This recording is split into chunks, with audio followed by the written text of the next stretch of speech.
Jeszcze ostatnie osoby. And there are lots of people taking their seats at the moment. It is very good to see you right before Christmas. We are all in a rush, in a frenzy. This notwithstanding, we have managed to come along all together our conference towards a more accessible Europe, preparing for the European Accessibility Act, all organized by the Ministry of Development Funds and Regional Policy. My name is Anna Lewandowska. I'm myself a TV journalist. The topic of this conference is something which I hold especially dear, because I'm a mum of a boy with a disability. My son's name is Leoš. He's 11 years old. He doesn't move, but we work on that.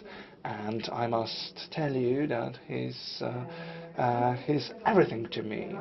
And therefore this topic is so important to me, because I'm dreaming of having a world fully accessible tour. And I'm glad that there are efforts being put towards this path. Jan Szyszko, our first guest of honor, Secretary of State at the Ministry of Development Funds and Regional Policy. Welcome. I welcome Monika Sikora, Under-Secretary of State and the Ministry of Development Funds and Regional Policy. Let us give Under-Secretary a big hand. I welcome Łukasz Krasoń, Secretary of State at Ministry of Family, Labour and Social Policy, as well as Government Representative for People with Disabilities. Good morning.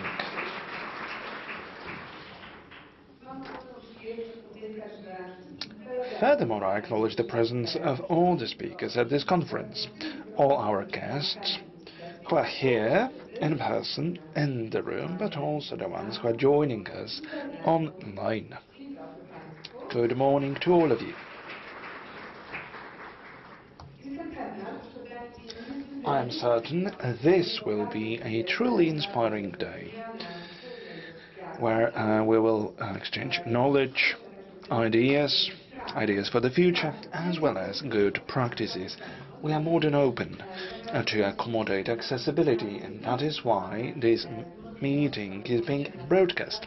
You can also resort to live subtitles, both in the Polish language and in the language version. We ensure interpreting into the Polish Sign Language and English Sign Language online, and there is the induction loop ready here in the room. And it is also my duty to take care of your safety. Should anything suspicious happen, please bear in mind that on both sides of this room there are evacuation exits marked green, and the gathering point is located in front of the building at the parking lot. Should there be any sign telling you to go, please go, without any discussions. Adhere to all the commands which are being given to you by the people in yellow vests, because your safety is indeed our priority. For the official opening, let us hear from Jan Szyszko, Secretary of State at Ministry of Development Funds and Regional Policy. Minister, the floor is yours.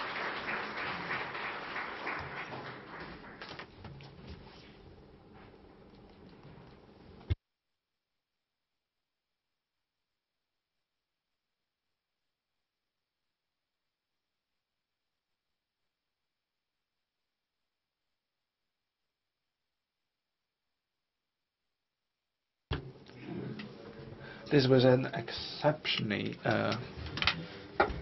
kind invitation, so it makes my job harder to welcome you appropriately myself, but I will do my utmost for you to feel well here at the headquarters of the Ministry of Development Funds and Regional Policy. I should do my utmost for you to feel at home. I welcome you all officially here at headquarters of the Ministry of Development Funds and Regional Policy, as well as all of you joining us online. A warm welcome goes to Łukasz Krasoń, Secretary of State as well as government representative for people with disabilities. Łukasz Krasoń is a person with whom we've known each other for years now. And I have no doubts, I can tell you that his commitment for people with disabilities and for the fact that there is more and more accessibility in our public space is something that is invaluable. Therefore, please accept my thanks for that. But at the same time, I would like to thank many representatives of business, NGOs, as well as public bodies, to be able to collaborate with you, to enter into dialogue, is something of key importance if EAA is to be implemented in Europe. European Accessibility Act is of a breakthrough character. It is in a matter of months, that is in June next year, that the said act enters into force in the whole of Europe and is already now at the focus of our attention. And furthermore, there is a number of guests from EU countries as well as from Norway. Thank you for coming and listening to us. Very happy to have you here in Warsaw. These are all representatives of the institutions in their respective countries that will take care of the smooth implementation of the European Accessibility Act. And we know that this very act enters into force in slightly diverse manners. Therefore, it is as important to exchange our experiences in this domain. I myself more involved in economic matters of collaboration in the EU, and I will tell you this. I hope wholeheartedly that the Act, once transposed, shall be a warrant of the fact that technologies are accessible for all, on the one hand, but on the other hand it will also be a catalyst for economic growth for European companies. We know entrepreneurship is something very vital for Europe. And where should we have this competitive edge, if not in the area of values that we all believe in? Making enterprises better for people, making technologies more friendly to people, more friendly to more and more people, for as much time as it takes. So I trust this very project is something of social, fundamental importance, but at the same time it will also come in handy economy-wise in Europe, including it will come in handy for the Polish economy. Well, there have been some doubts circulating around this act. This is true. There are transitory periods which are guaranteed and embedded in the very act. Maybe transitory periods, which are all about treating SMEs in a relevant manner, because we know they've got their needs and capacities. We know best, ladies and gentlemen, that accessibility has become and is now becoming a competitive advantage.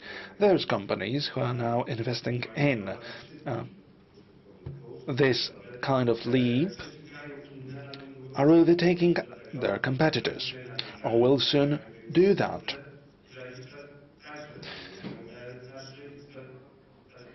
We will all age, and if we want to stay active, we'll need to resort to convenient products and services. This is something natural. Accessibility means convenience, functionality, but also pleasure that we can derive from using modern technologies. We are going to host a number of very interesting debates crucially about the Polish transposition of the European Accessibility Act, how it will be put to practice. On my behalf, I wish you very fruitful exchanges of ideas for the better implementation of these provisions. I'm going to bear with you for a few minutes. Afterwards, I would need to leave to go to the Chancellery of the Prime Minister. Still, you will be taken care of by some very competent people and some Under-Secretary of State Monika Sikora, as well as fellow directors from the Ministry of Development Funds and Regional Policy. I wish you very fruitful debates. Thank you.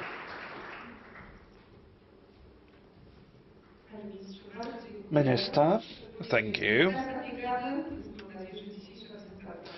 You must be in a rush, and we hope that your visit at Prime Minister's will be also very fruitful. Now I would like to hand over to Łukasz Krasoń, Secretary of State at the Ministry of Family, Labour and Social Policy and Government Representative for People with Disabilities. Will soon be joined by Minister.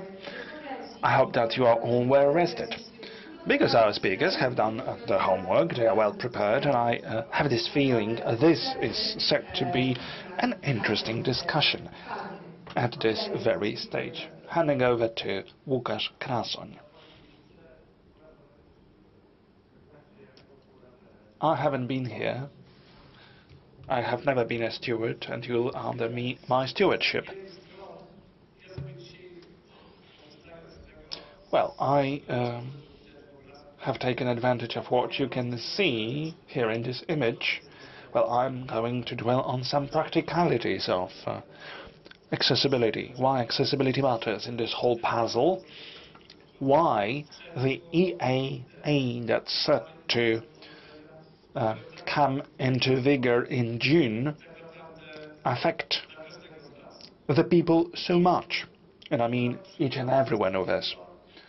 I will go over some examples of recent weeks. Last week we had a great event where we had a demonstration of the Mothers of Penguins TV series of Netflix production.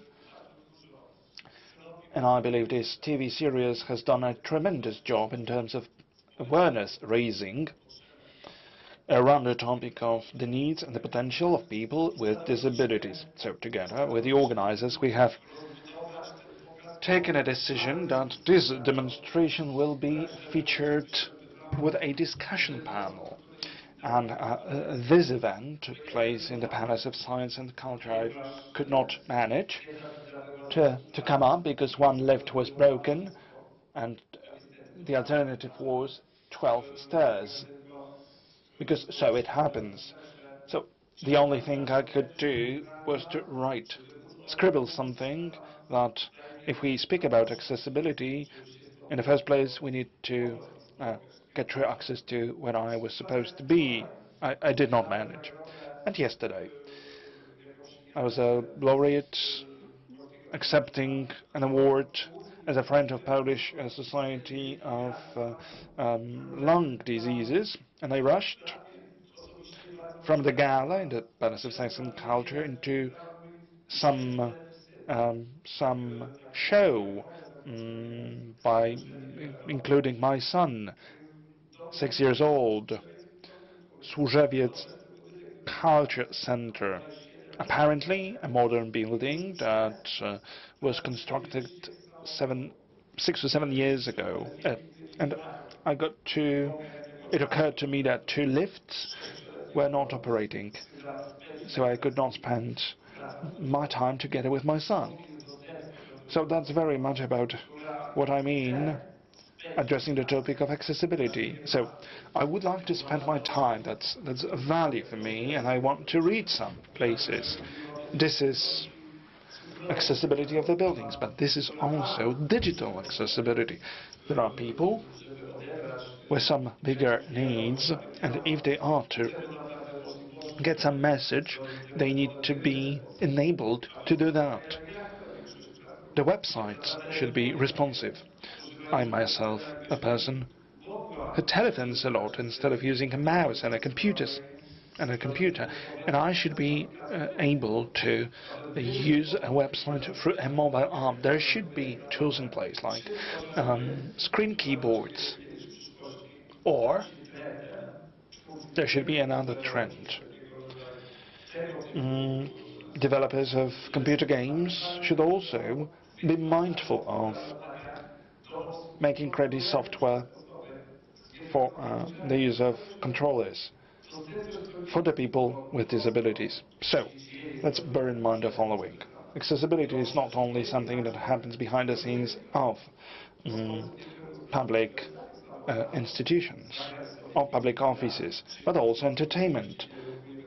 The Witcher of Need for Speed games are also for people with disabilities. We want to enjoy that as well. People with disabilities have the right to leave their workplace or their schools and play a game, irrespective of the fact whether or not their hands are able to operate the game or not. Much is changing these days, and technological development is well advanced. It would be a sin on ourselves if we couldn't open this world also to people with disabilities. 20 years ago, people with disabilities would not exit their homes as willingly as they are now. Therefore, mayors of cities and towns would not even think about their needs because they could not see them, they were not visible. And this year, in January, I was delegated to be here as a cabinet member, and I arrived full of joy. Myself, a boy from Gorzkowice on a wheelchair, can sit as a cabinet member in the parliament, and I could not reach the place because the benches were not adjusted for the people with disabilities. And I asked the question why? Because on the other side of the room were adjusted. And the answer was there had never been any person with disability in this very place. So that's the kind of thinking. And here comes the European Accessibility Act. It is a leap forward. We do that because there might be someone to have their space well managed. It's also very problematic to me to give my PIN number to my wife if she wants to withdraw 5,000 zlotys. And I must do that because otherwise it wouldn't be possible for her to withdraw. Because ATMs are too high for me. Well, I'm joking. She's got that already. It wasn't a wise decision, but that's the kind of things that you normally do in marriage. So we need to talk these matters through. We need to bring these things forward. And I'm happy that it is in the Ministry of Development Funds and Regional Policy that we are signing an agreement for the communication center, which will enable people with various disabilities to use some basic services of a sign language interpreter or others. And importantly, these people will be able to safely call emergency services, should there need be, call an ambulance, call police, tell them what's happening, in a way that this message gets across.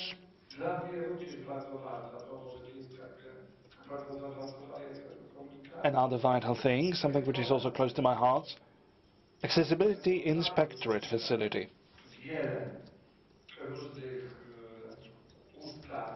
So far we've got a number of acts, laws, programs, standards, but at the end of the day it may turn out that there is some side path of escape. And there are people in various public offices that don't do their job. regardless of the fact that they are committed to do that.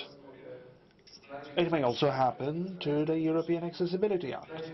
Somebody will further escape, and there's going to be the Inspectorate of Accessibility to be the guardian of the practical implementation of the provisions of the Act. There are exemptions, but these periods will come to an end.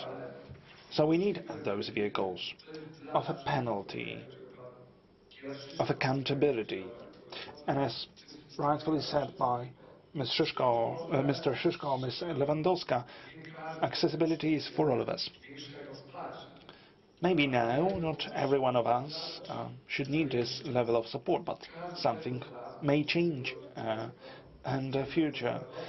You may have babies of people with disabilities. As parents, we want to be certain that our state will take care of our interests in this most rudimentary form. But we should have this level of certainty once we need to get to a public office, once we want to get on a public bus, once we want to get to a public website, then all of those things will stay open to us. Not to a selected few, but to each and every one of us. And this is why we are meeting today. This is why the European Accessibility Act enters into force on June 28th. And this is why there's going to be a number of further projects to follow to bring us closer towards a better world. Thank you.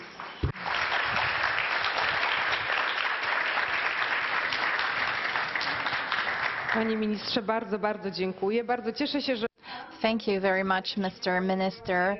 I'm very happy to hear your personal stories of struggles.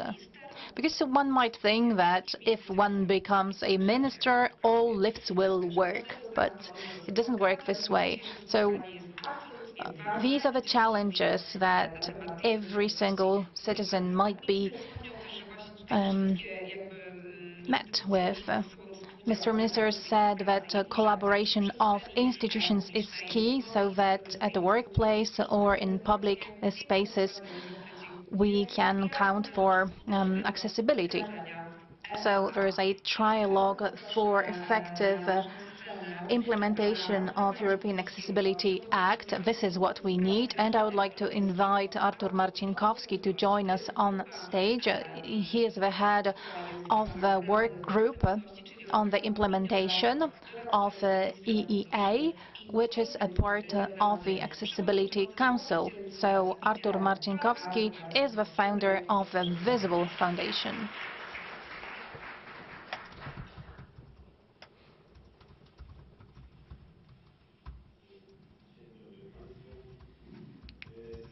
Good morning, ladies and gentlemen.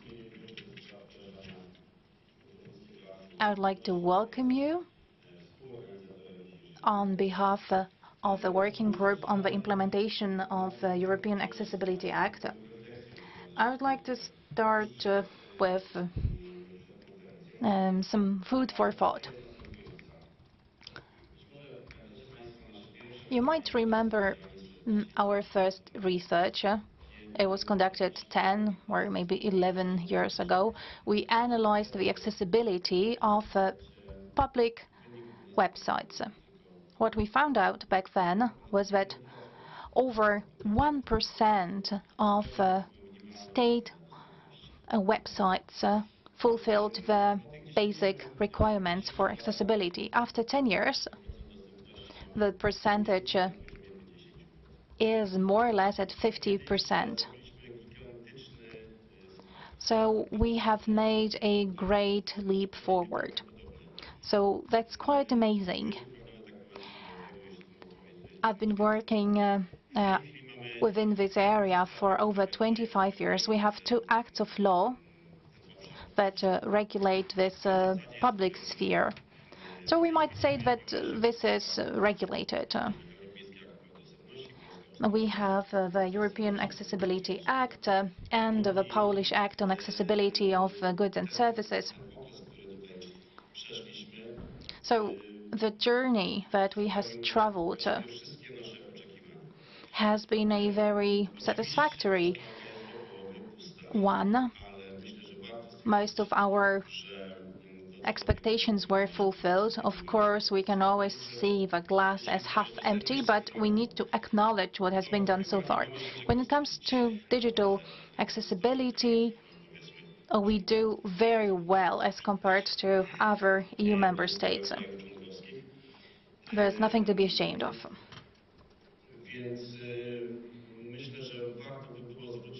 So I believe that we should really thank those who made it happen.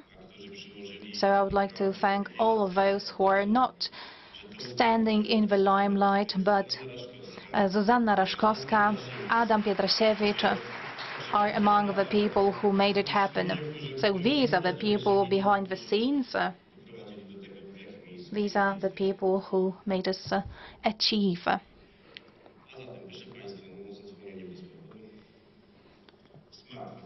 My smartphone, ladies and gentlemen. This is something that we all have in our pockets.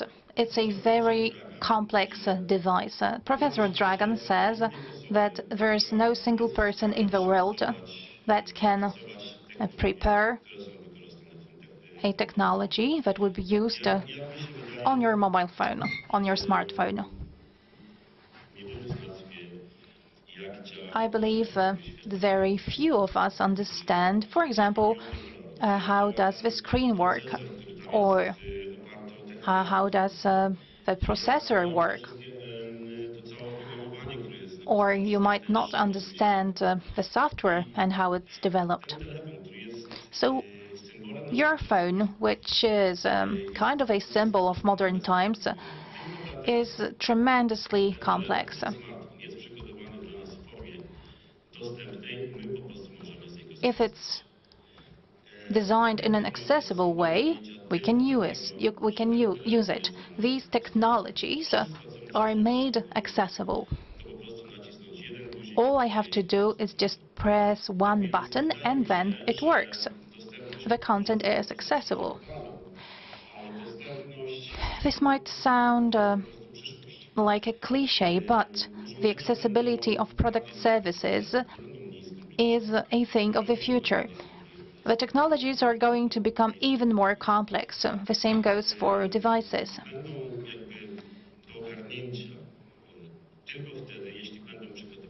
So only if those devices are prepared in line with accessibility standards, people will be able to use them. European Accessibility Act, the European Union and all the smart people working there have also noticed this trend, that is accessibility. The recommendations, the acts of law, regulations will be implemented all around Europe. In Poland, we already have an act of law that is to be introduced, but it has spurred a lot of concern among the business sector. What seems to be uncertain and hard to understand is the definitions, because the regulation seems quite straightforward. Accessibility. This is about accessibility, but definitions are key. According to the Act of Law, content available on a website should be accessible, but archive materials are not covered with this requirement. So what is a part of the content? Text, graphic materials, but when it comes to accessibility, also what is under it is defined as content, and this changes the picture. If you use assisting programs, the content is what is read by the reading program.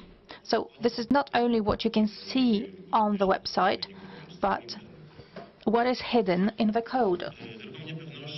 Another area of concern, that is competitiveness in the single market. regulations introduced in one country that force the producers to adjust their goods and services, which is related to costs. If implementation is not the same all around Europe, there will be some distortion of competitiveness. And we need to remember about it, not to turn the whole Accessibility Act, European Accessibility Act, upside down. And then liability. Just imagine. You are ordering a product online using your smartphone. Then you put it into the basket, into the trolley, and then you have to pay. So you are taken over by another company, that is, by the bank. And then you go back to your shopping path, to the shopping website, and then you want to order courier services. So who is responsible for this service? All of those companies? Only one of them? This is something that we don't know yet, but we are working on it. That's why we decided to create a trilogue. So this is a dialogue between three entities, three areas, or three types of stakeholders. We bring together surveillance authorities, the business sector, and the social sector. We would like to really have a win-win situation. We don't want any of the parties to lose on this process. Regularly, we have experts from NGOs participating, for example, Fronia, for example, the Social Security Institution from Łódź, Polish Deaf Foundation, Business Accessibility Forum, and the Visible Foundation. Then on the regulatory side, we have the Ministry of Digitization, Ministry of Funds, among others, and the Ministry of Health. I would like to thank all the members of the Council for their involvement. Everybody comes regularly to our meetings. The debates are very heated and really subject matter oriented, insightful. So we would like to thank the Ministry for making it possible for us to use their premises. We would like to understand the Act of Law. We would like to create a set of recommendations for the Accessibility Council. Those recommendations were presented last week at the Council's meeting. Those recommendations were communicated to the Council, but we are planning to launch them next year. And then we need to develop our very practical position. We met we met in October, we met in November, and we have scheduled our works in such a way to concentrate on the Act chapter by chapter. We started with e-commerce, then e-banking. This is what we are working on right now, and the next year we are going to concentrate on the other areas, for example, products. Ladies and gentlemen, let me present one of our recommendations. I'm not going to read all of it, but just to give you an example, we decided to define e-commerce because at first sight, what comes to your mind is eBay, is the biggest Polish marketplace, that is Allegro. But the Act of Law says that both selling and offering services online is within the remit. So you do not have to have an e-commerce to be regulated by the Act of Law. It is enough to offer any type of services online. So according to our definition, e-commerce is every provision of services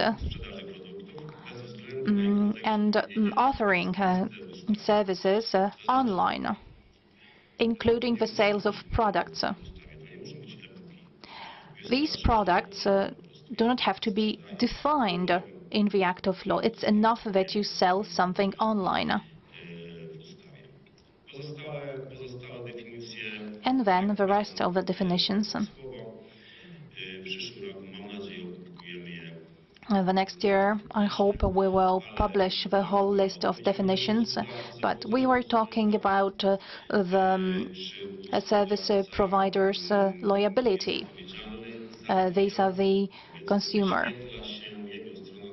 Then the liability for visibility of information for the end user, then information on accessibility of products and services, who is responsible here, and then adjusting the documents on the websites and in applications. I believe that there is no turning back from accessibility. That's the only way to try to tame those very complicated technologies that are getting even more complicated. Wishing you a fruitful debate. I would like to end by saying that accessibility is a human right.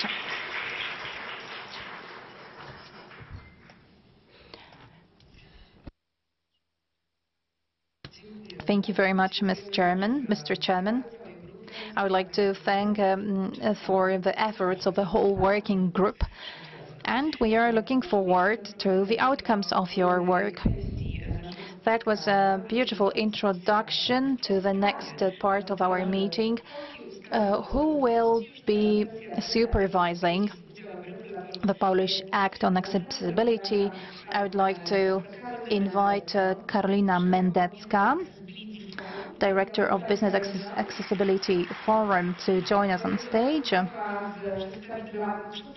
And we are going to listen to a conversation with the Polish Market Surveillance Authority's representatives. So let's invite our guests. Karolina, just take your seat, and we'll invite Anna Huzarska, the head of Digital Accessibility Unit, Center for the Development of Digital Competence at the Ministry of Digital Affairs. Then Łukasz Iwanto, the head of Complaints Procedures at the Accessibility Department of the State Fund for the Rehabilitation of Persons with Disabilities. And let's welcome to the stage Dominik Kołtunowicz, the Director of the Control Department at the Office of Electronic Communication. And let's welcome on stage Michał Sac, the Director of the Analysis and Legislation Department at the Financial Ombudsman's Office.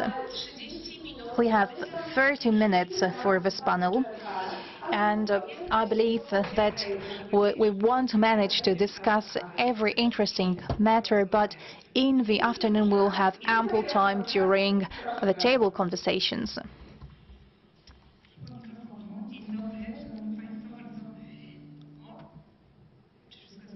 I hope everything is working. I also need some support for accessibility, as I have some voice issues today. I would like to welcome all of you to our panel. First of all, my wonderful guests. These are the faces of the accessibility project in Poland. That's a historical moment and a great opportunity to interview those responsible for the implementation of accessibility. We coordinate the trilogue. That is a group which is trying to interpret what is really hidden in this act of law. And let's have this trilogue on stage today. That's the idea. You'll see what the interpretation by Market Surveillance authorities of this very complex act of law. We have heard that accessibility is a human right, but it is going to be implemented by the business sector. The business is the addressee of the act of law. They need to know what to do. But the act of law is so complex that it's very difficult to understand it. I have read this act of law many times, but still I'm not sure what some of those provisions mean and what is the practical implementation of accessibility. I hope we will manage to keep to time. Ladies and gentlemen, our questions will be connected to the business activity area, and they come from the representatives of the business. First of all, let's ask the Ministry of Digital Affairs. So, dear Anna, you control and monitor the whole e-commerce area, which has a very broad definition. So the first session of questions. As you know, the time is flying. We only have 6 months until the act of law enters into force. Do we have enough time? And do you think that the entrepreneurs were informed well in advance? Will they make it? Will they make it? We'll find out very soon. But I would not agree with you if you say that this is only 6 months, because the directive on accessibility was adopted in 2019. So the business entities knew that the surveillance authorities will start working at some point and checking. Then the act of law was passed in April of this year. It has a very long transition period. And the act itself was discussed for a very long time. So I believe that everybody knew, and they knew for a very long time, that such regulation is going to come into force. So I've got an additional question at the Business Accessibility Forum. This is, by the way, a platform banding together the leaders of accessibility in business like Microsoft, InPost, Santander. Some of them are represented here in the room. The era of AI is coming, and surprisingly, a large part of the market is not prepared. But if there are people in the room who have only learned that there are new regulations coming, so please tell us what are priority areas if you want to implement accessibility. There are no such elements, because if we only think about some selected elements of accessibility, then we won't implement accessibility whatsoever. That's going to be only to be a task in a checklist. So we need to have a holistic approach to that. For the e-commerce, there is a list of elements, services, products, and the description of an alternative description. So that this is something that goes for e-commerce. But let's start thinking about accessibility in a holistic manner, because if we don't, then we won't have agreement amongst all the parties, and that is the people involved, business and public entities. All right, so I feel a bit more reassured now. But now I've got one additional question, which will go for Łukasz, who's here, the representative of the State Fund for the Rehabilitation of People with Disabilities, our umbrella organization, to steward the entire process of implementation of the EAA. We know we need to have a holistic approach to accessibility, that business had its time to prepare. But should there be any additional support for business, and what's the role to be played by PAFRON in this difficult period? Good morning, ladies and gentlemen. I hope that you will now hear me well.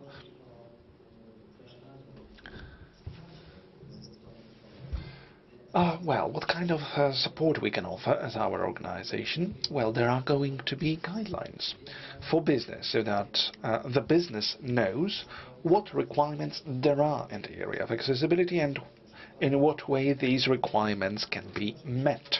So there will be examples of good practices. We are now developing these good practices. We know that there is very little time until the actual implementation, but please feel encouraged to take part in consultations with us after lunch. Guidelines is one thing, another thing is information campaigns. Business needs to learn about the Polish Accessibility Act, and there are requirements to meet. So we want to disseminate knowledge and reach out to business. You can also ask us questions. We come to meet representatives of various trade organizations, and we also partake in the group for the implementation of AI, just to talk with business over. And on our end, we need to understand the challenges for the business, that we can respond in an adequate manner. Thank you. This is indeed a challenge to be able to capture this act. But the challenge also rests in the fact that we need to understand who this act pertains to. So there is e-commerce, but aside from services, we've got products, and the products need to be accessible as well. We tend to overlook the products, and not rightfully so, because the products should also be compatible with the requirements stipulated in the European Accessibility Act. We've got a representative of the Office of Electronic Communications, and here we've got the area of computers, terminals, ATMs, etc. And now I tell you, digital products are not products themselves. Products are items with physical parts. And hence my question to you: what's the role, in the light of EAA, as compared to services? Are products equally important as services? And what's the date? What's the date for manufacturers, for importers, for distributors, that they ultimately need to meet the requirements product-wise? Dominic, thank you for this question. Are products important? How important are products as compared to services? Well, an accurate check. Both elements matter. Both elements are to be approached in a holistic manner. If both are approached this way, it makes sense.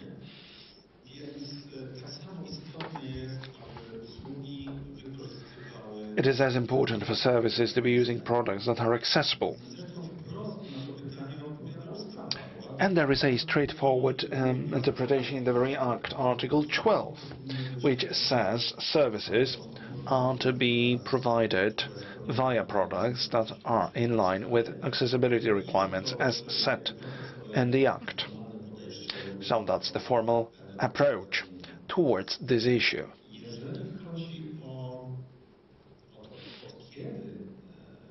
You were asking about the date or a deadline. A moment in time since when the products are to be compatible, and this is stipulated by the Act of Law and set at June the 28th next year. Let me stress this, however, this date means a moment in time in which, points to a moment in time in which products are placed on the market, and it has a meaning. A product, when produced but not placed on the market before maybe if a given product is produced before the date of entry into force of the Act is produced but then placed on the market, then it has to be compatible with the Act. And the products that are now offered can stay on the market in the form as they are now. Thank you for this clarification.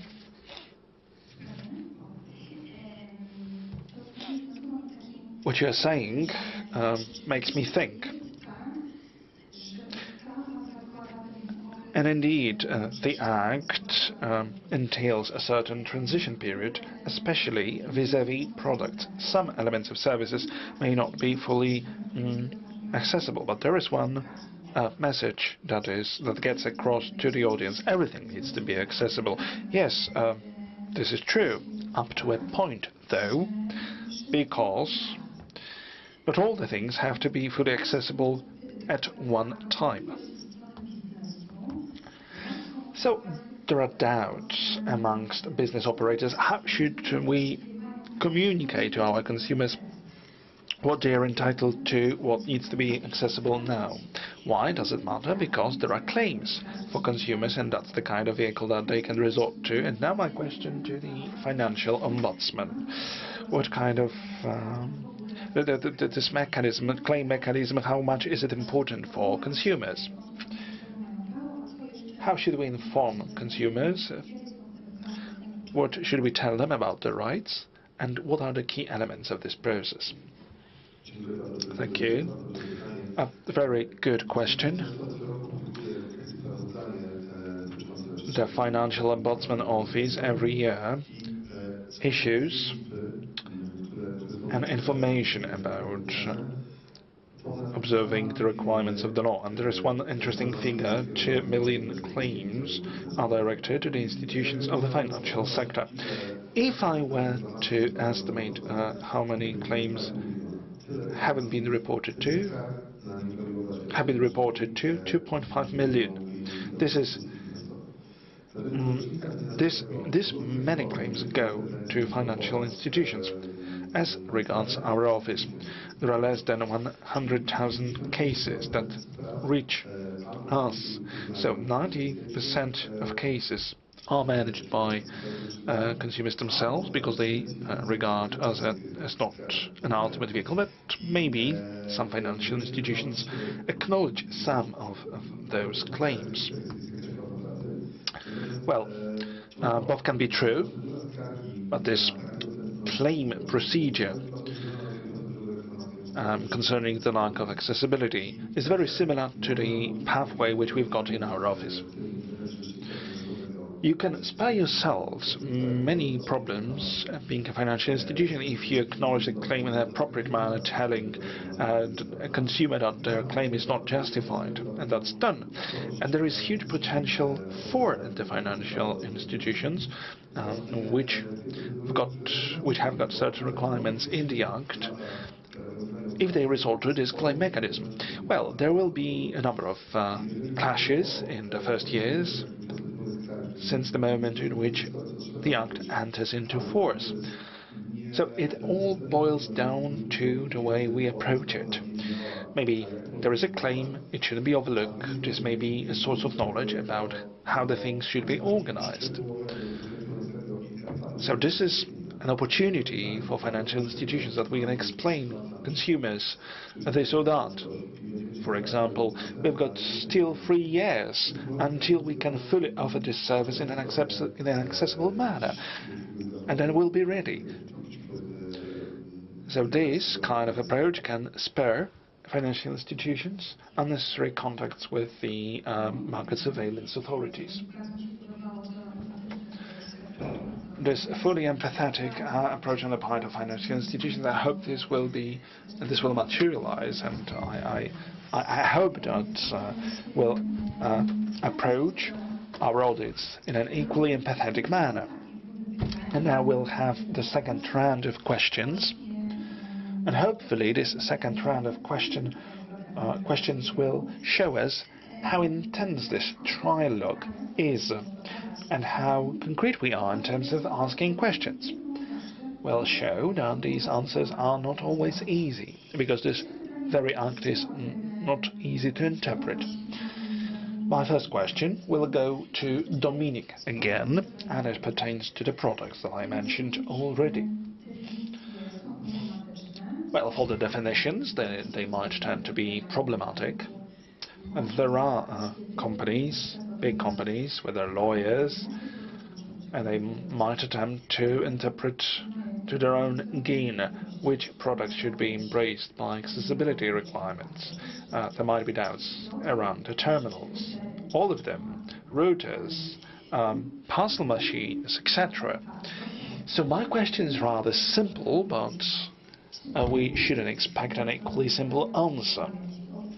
Should there be some official catalogue of products published, or a checklist which will come in handy as support for business, so that business may find it easier to implement the requirements and tell the business what really should be made accessible? Right. Let us begin with the following. The Act narrows down 4 categories of products that must fulfill accessibility requirements. Just a very quick reminder. Group 1, consumer computer systems, and we can safely say both PCs, laptops, tablets, and operating systems on such computers. All of them should be made accessible. Group 2 concerns the terminals.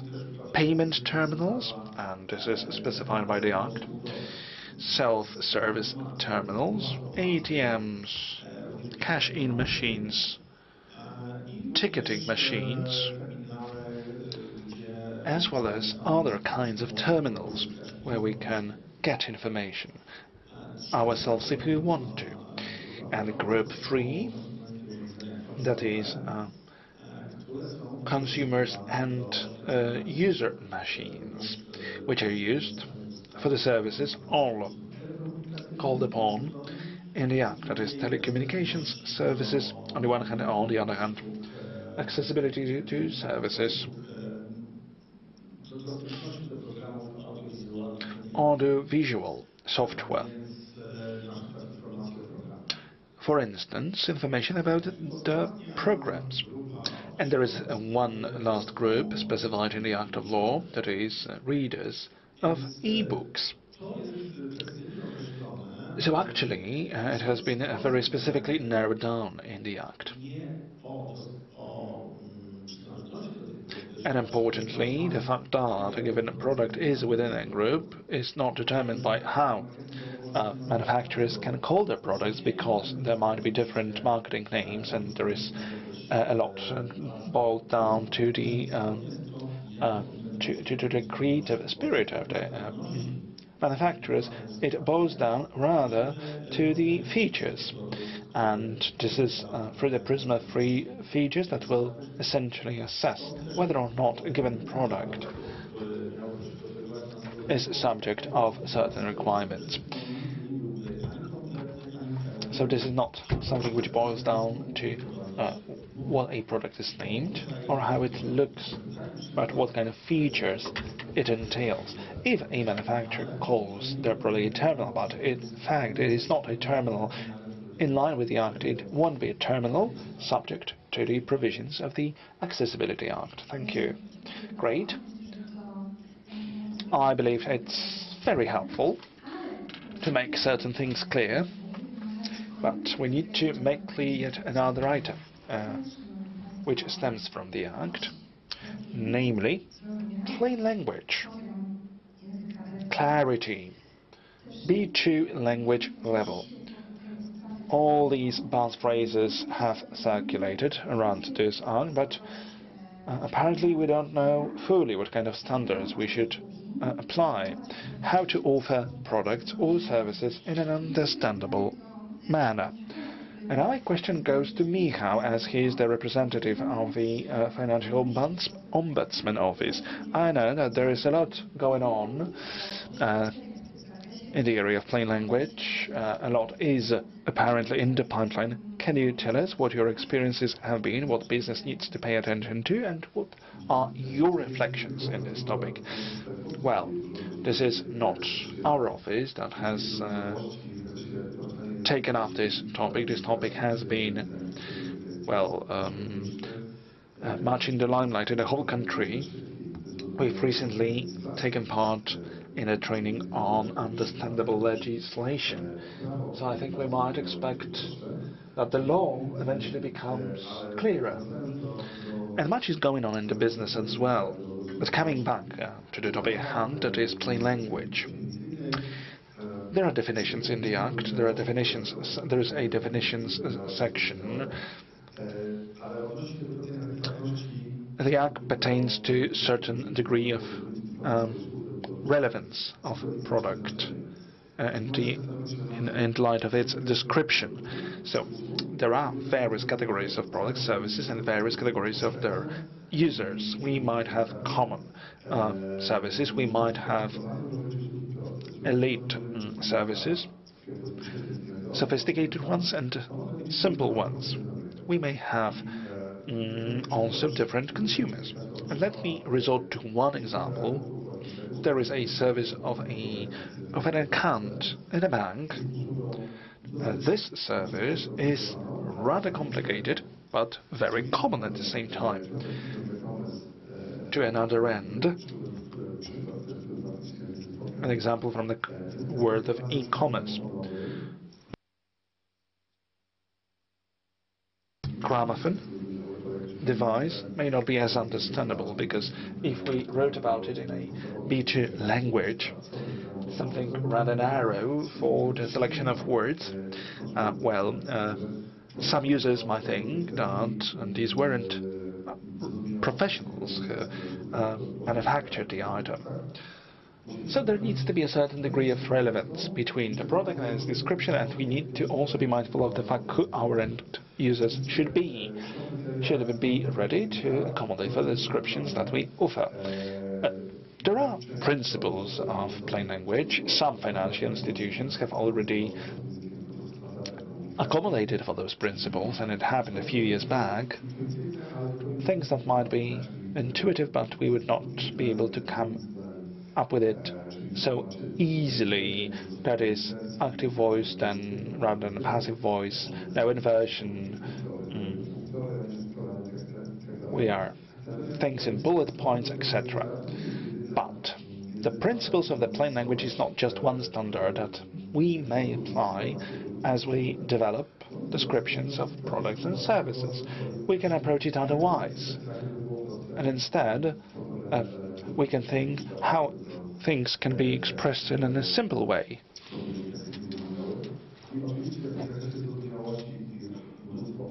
For the degree of clarity, there is a number of questions, because there are financial products and they are a subject of heavy regulation.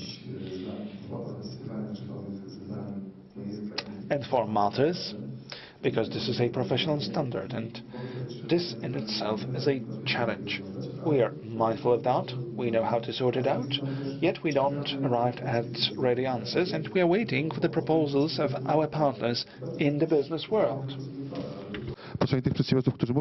So we would like to listen to those entrepreneurs who voice concerns to find out whether something is understandable even to their employees. If a man in the street cannot understand something, this gives you some food for thought. Plain language and plain communication will be a standard for everybody, not only for the banks and financial institutions. So I'd like to invite everybody to participate in our discussion table that will be hosted by our expert on plain language. Will explain what this means. We are open to talk to the beginners and those who already know something about this topic and will share their concerns. As we can hear, there are a lot of challenges. It would be possible for us to keep on going for the rest of the day, but our time is short. I would like to ask Łukasz about your perspective as a surveillance body. What are the biggest challenges for the implementation of this act of law? What are you most afraid of when it comes to the perspective of surveillance authorities? Thank you very much for this question. When it comes to challenges and threats, there is a whole array of those, and we are trying to prevent them. We are trying to support effectively the implementation of a Polish Accessibility Act. First of all, information. We carry out information and education activities to reach out both to the business stakeholders, and the business side will have to redesign their products if they are not accessible yet. And then we would like to communicate to people with disabilities about their rights. They can complain. They can file a complaint against the lack of accessibility of products or services. And then they need to understand that this will be up to them whether a given product or service will be made more accessible. Why am I putting it this way? Because people with disabilities will be the end users. They will be the ones to be able to detect the failures or lack of features that the authorities will not be able to detect. The end users will be the best placed to assess whether a given service or product is accessible or not. If it's not, they can inform PFRON, the Polish Fund for Rehabilitation of People with Disabilities, or they can file a complaint with a given business entity. And then, even if entrepreneurs know about it, they won't be very willing to change anything. So we would like to share the message that it's actually profitable. It actually makes sense to introduce those changes, even business-wise. The ministry has been informing about the planned changes in the law, and we were trying to share the message that it really pays out to invest in accessibility. Have you ever tried to lighten or to darken your screen? Or have you ever changed the volume while watching a film? Doesn't seem an extraordinary feature? No, but this is also one of the accessibility requirements for products. And then, what to do in practical terms once you find out about the Accessibility Act? Concentrate on the guidelines, concentrate on recommendations. That's why we collaborate in the framework of our work group. So it makes every sense to cooperate and to follow our recommendations, because it is only in dialogue that we will come up with the ways to implement the Polish Act on Accessibility in an effective way. That was great, Łukasz. I fully subscribe. From my experience of a trilogue partner, I must say that the Polish authorities are a great example of goodwill and engagement. And I hope that all of Europe will hear that Polish market surveillance authorities are very open. And now another difficult question to Ania. I'm sorry to address the most difficult questions to you.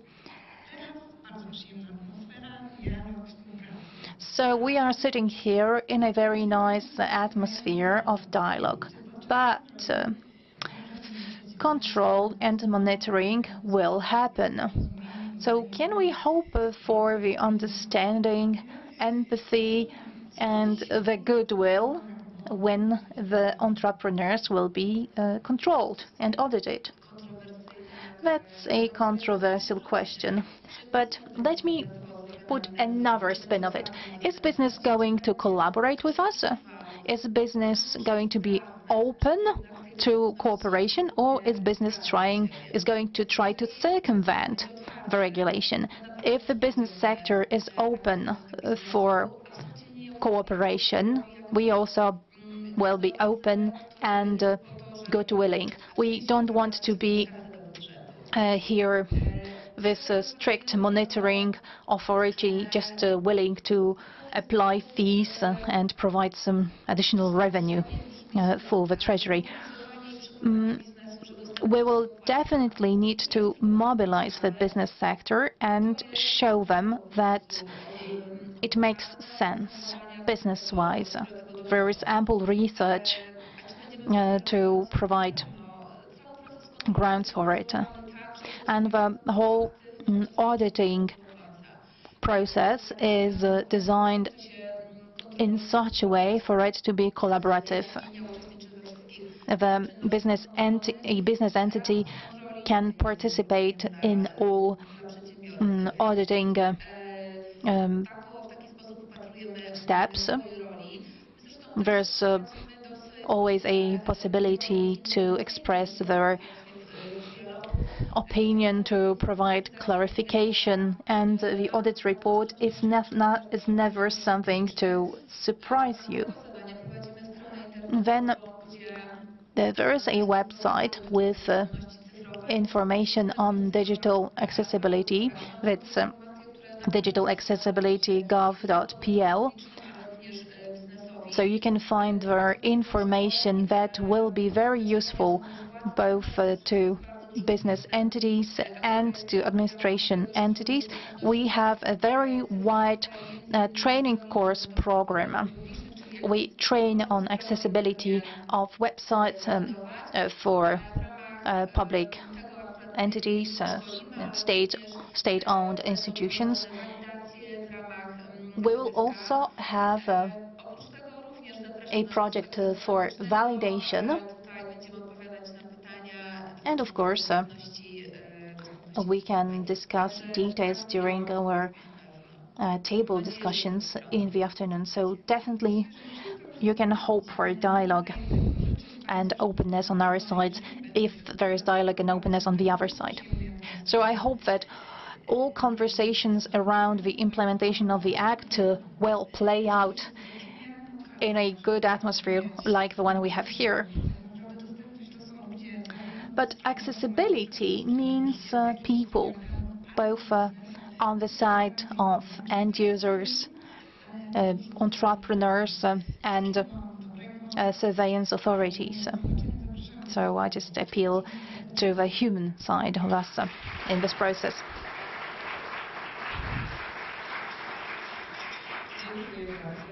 Thank you very much.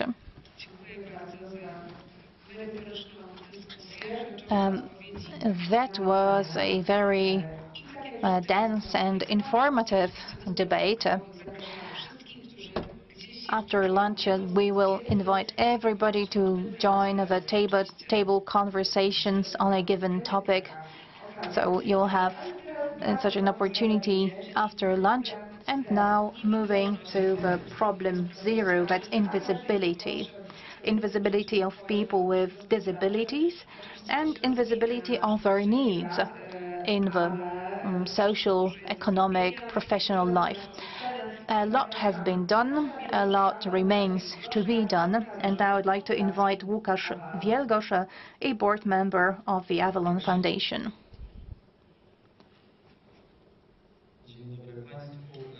Good morning, ladies and gentlemen.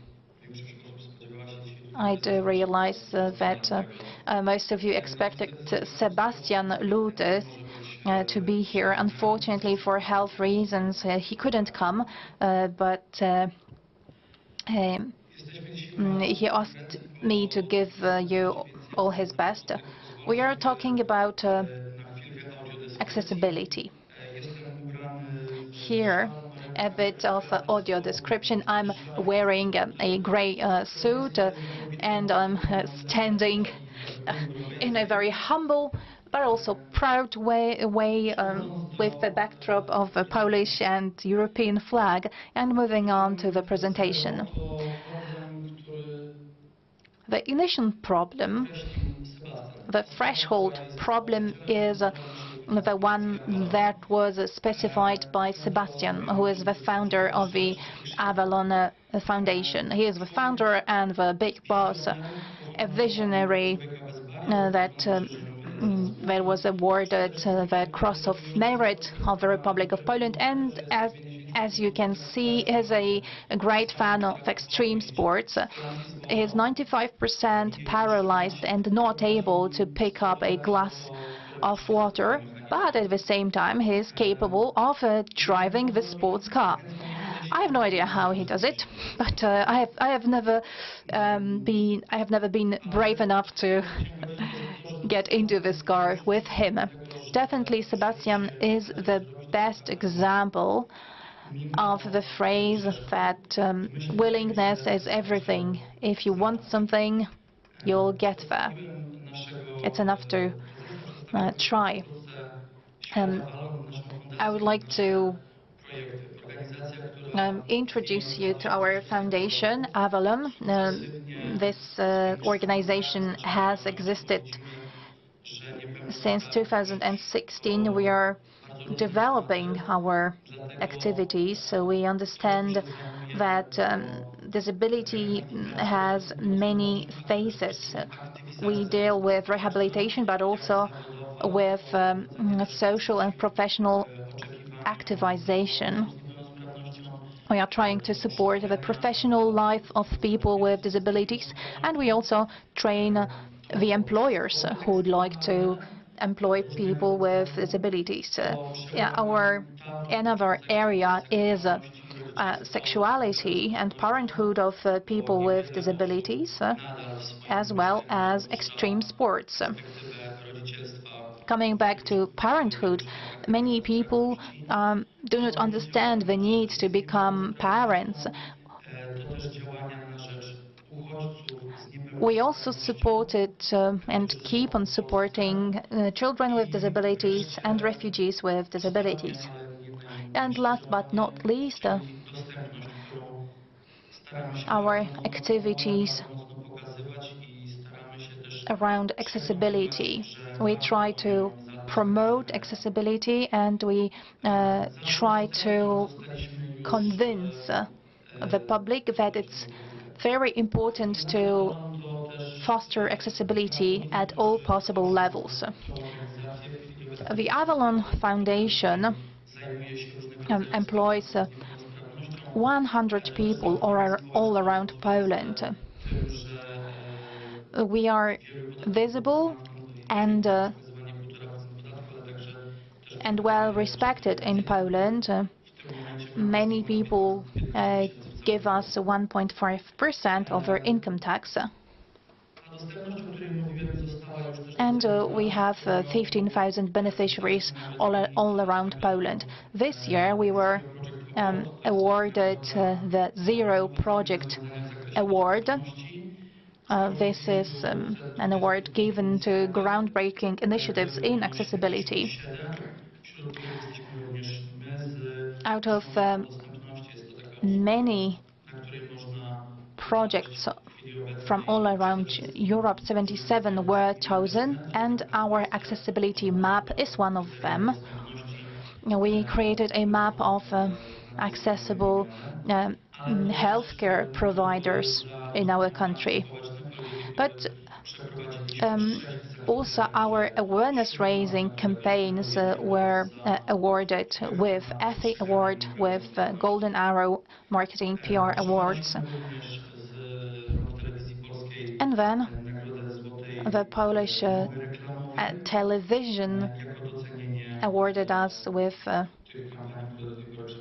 very special prize for our awareness-raising campaigns. And here you can see examples of communication that we try to promote. We try to have a different, fresh take on disability. We believe that this communication must be, let's say, a bit humorous, with a bit of distance, not so serious. That's another example of our awareness-raising campaigns. We have had 6 editions. This one is called "And Now You Can See Me." This campaign raises awareness of the number of people with disabilities living in Poland, over 1 million. And those people remain invisible, and they also feel that the world is not accessible to them. All of our campaigns that were about sports, about parenthood, about the everyday life, accessibility, have one thing in common. We would like to change the image of people with disabilities. So let's watch the video so that you know what we are talking about.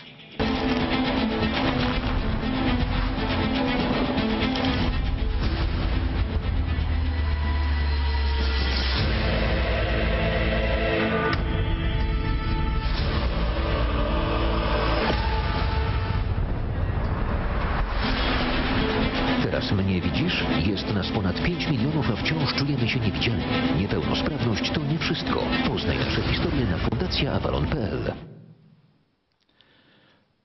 Tym spotem chcieliśmy przede wszystkim uwypuklić i We wanted to make ourselves be seen.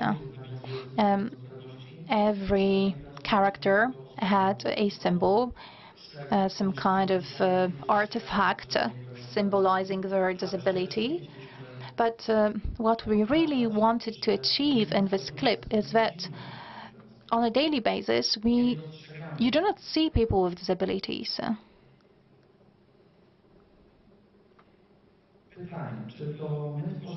And then I question, are we creating the pop culture, or is the pop culture creating us, influencing us? No matter your answer, it is easily seen that the pop culture is not representative. It excludes people with disabilities. The pop culture doesn't create a real image of the world. On top of that, very often media are responsible for the distortion of an image of a person with disability. Because very often people with disabilities are stereotypized either as victims, people who suffer from disability, or another stereotype is that of a superhero, being granted only for doing basic things in the everyday life. In the media, people with disabilities are very often shown only through their disability, not for who they are or what they do. And this is how we create discrimination. Because the contribution of people with disabilities to society are not seen.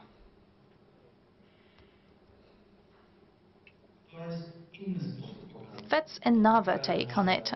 That's another way of creating an image of a person with disability, with a bit of humor, with a bit of distance. So you might say that somebody is paralyzed in 95%, but discrimination paralyzes them even more, because discrimination is what makes it impossible for them to function in society. And our thesis is as follows. the main problem of a community of people with disabilities is not the disability, but the invisibility, being invisible in the society. People with disabilities feel and very often are invisible for the rest of the public. And if something is not seen, it is not understood. If it's not understood, it creates fear. You don't know how to approach a person with a disability. And that's the basic problem. That's the foundational problem. Because if you do not see the disability, if you don't see the needs of people with disabilities, you won't see the need for accessibility either. In Poland, there are over 5 million people with disabilities, with different types of disabilities. 15% of people in Poland and internationally have some kind of a disability. So this means that 2 people in 10 have some kind of a disability. Just try to imagine the scale. And the sad conclusion is that on the everyday basis, we do not see those people. We don't see them on TV, in the media, in the commercials, in pop culture, apart from the stereotypical approach, intervention programs. And this leads me to my conclusion that there is a lack of representation of people with disabilities in pop culture, in popular culture at large. And we shouldn't shy away from calling it by its name, discrimination. What we need today is a change of perception. People with disabilities need and deserve a better PR. We need to change the way we perceive and talk about disability, as well as the way it is represented in the media. So what we are trying to do is idea placement. You must have heard about the product placement, and we are thinking about placing ideas. So for this problem to be solved, we would need more diversity in the media. I think that DEY trend is a great opportunity for us. That's diversity, equity and inclusion. And of course, trend is your best friend, as the marketers say. What can we start with? So try to get inspiration from the others. Try to look at BBC, Netflix or Canal Plus diversity policy. These are the Oscars Academy internal regulations. These are universal solutions.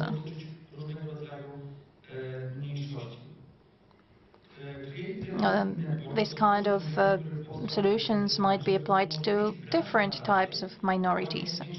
And Creative Diversity Network was created to implement more diversity. Among others, Nickelodeon, BBC, Sky are the members of this network. What's interesting, since 2020, the Oscars ceremony and procedure has become more diverse. At least one of main characters or supporting actors must have a diverse ethnic background. Women, LGBTQ people, and people with disabilities must be represented, and the main plot must be connected to at least one of those characters. And 56 films were rejected on this ground. And that's what Minister Krasul was referring to in his speech. Right at the start, we need to have some stick method until we will change our approach to certain things. And once the requirements are there, our approach can be modified. We can start looking at various problems, that is discrimination of people with disabilities, exclusion of people with disabilities from not only the public space but also from relationships. People with disabilities will one day be able to become fully fledged members of communities, and in this manner will be able to counter discrimination effectively. This means that we need to lay foundations for changes in education, and this will have a great impact. And these are versatile approaches which may also be adopted for other minorities. Look at these people. Regardless of their disability, they do a lot. They are BBC presenters, sports programs, travel programs, beauty, architecture, interior design. Here, another correspondent, news journalist, business journalist. This is a natural way disabilities can be shown, and it may well make us look at people with disabilities in a more natural way.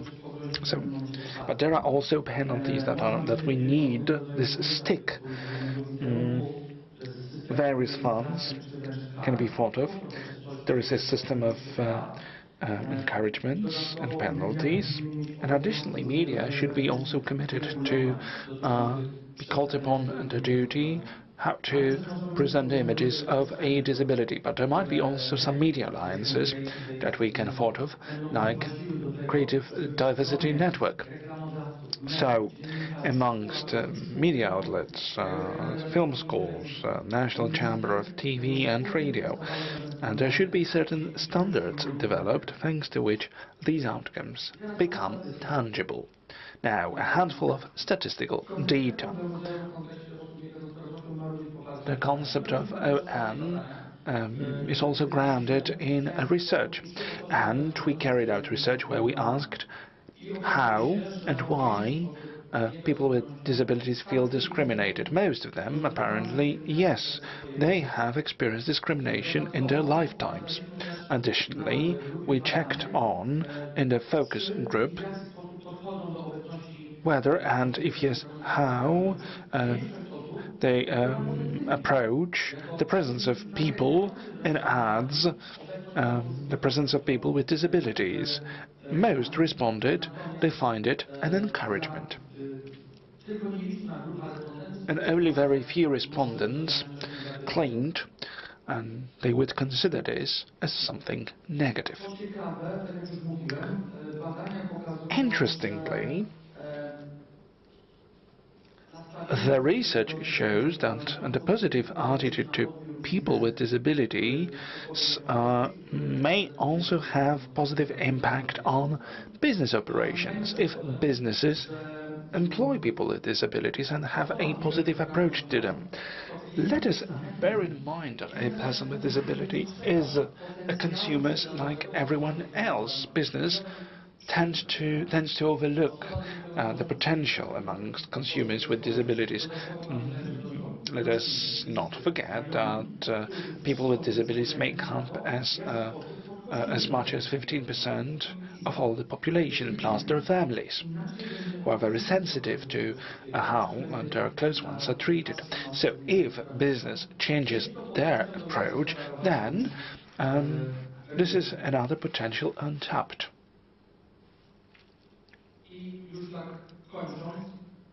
Now I will bring my speech to a close, but I will show you one more example. Weather forecast presenter Another example, on a slightly less formal note.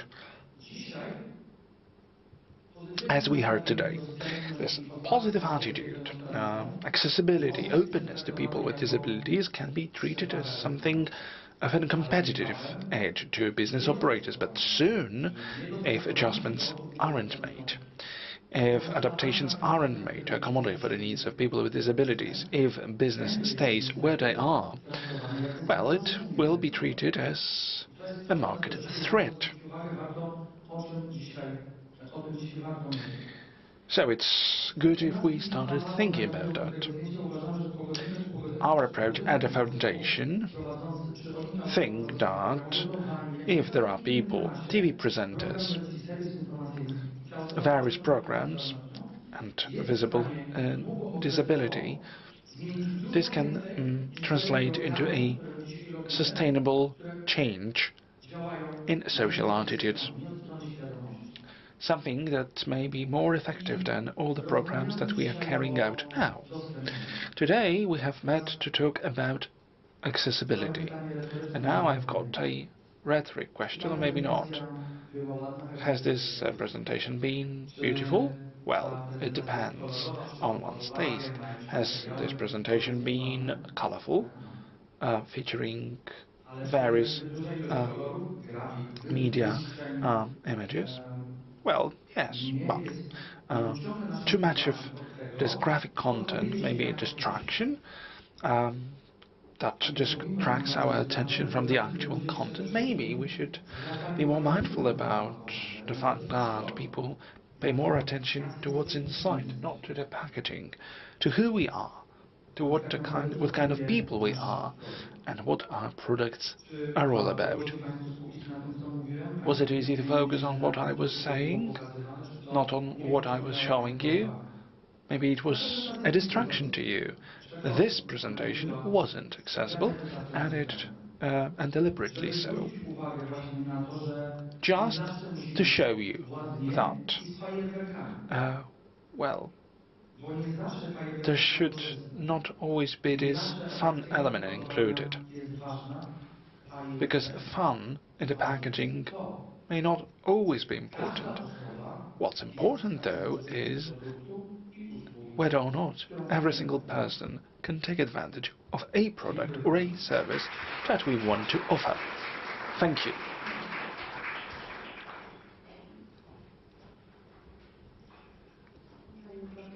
Łukasz, thank you.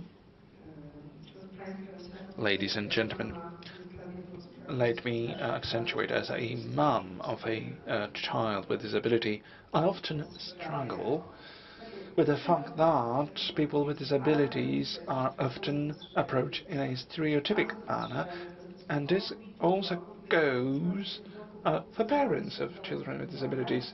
You're the poor one, right? That is one thing. Another thing is that we are often looked at as if we were heroes, some superheroes, which we are not. Well, I will tell you my story. I managed to return to the labour market. That was my struggle, successful one, but I am often a victim to this stereotyped image. Because I did not get my first job after my maternal leave, because the conviction of the potential employer was that I would not be accessible. I won't be available, as I would be more in hospital than at work. But anyway, it's very good to meet in all the circles. Let's open to everyone, because everyone should have a right to full accessibility. Now, Anna Drabasz, lawyer, research activist of human rights and EU law. We are glad to have you. You must have been sick. I hope that my voice will be audible, perfectly audible to you. Yes, you are, because you've got a lot to say. And these are all important things. That's the last panel before the coffee break, and I can tell that we should need more caffeine. Now, Accessible Business, Meet Your Client, and we will host Weronika Majbak of Microsoft Poland, Government Affairs Lead, then Krzysztof Mirosław-Czechowski, PhD, Accessibility Coordinator at Social Insurance Institution. I would like to welcome Ewa Kowalewska, PhD, to join us on the stage. Ewa Kowalewska is professor at the University of Szczecin. I would like to ask Karolina Pytka to come forward. Karolina Pytka is an expert at Central IT Center. And last but not least, Maciej Samcik, editor-in-chief, blogger, Subjectively About Finance. I leave the floor to you. Good afternoon, good morning, and I'm really happy it is yet again that I can take up these topics of accessibility. In correlation with the European Accessibility Act, beforehand Łukasz Wielgosz said we shouldn't look at the visual effects. The fun element is not always desired.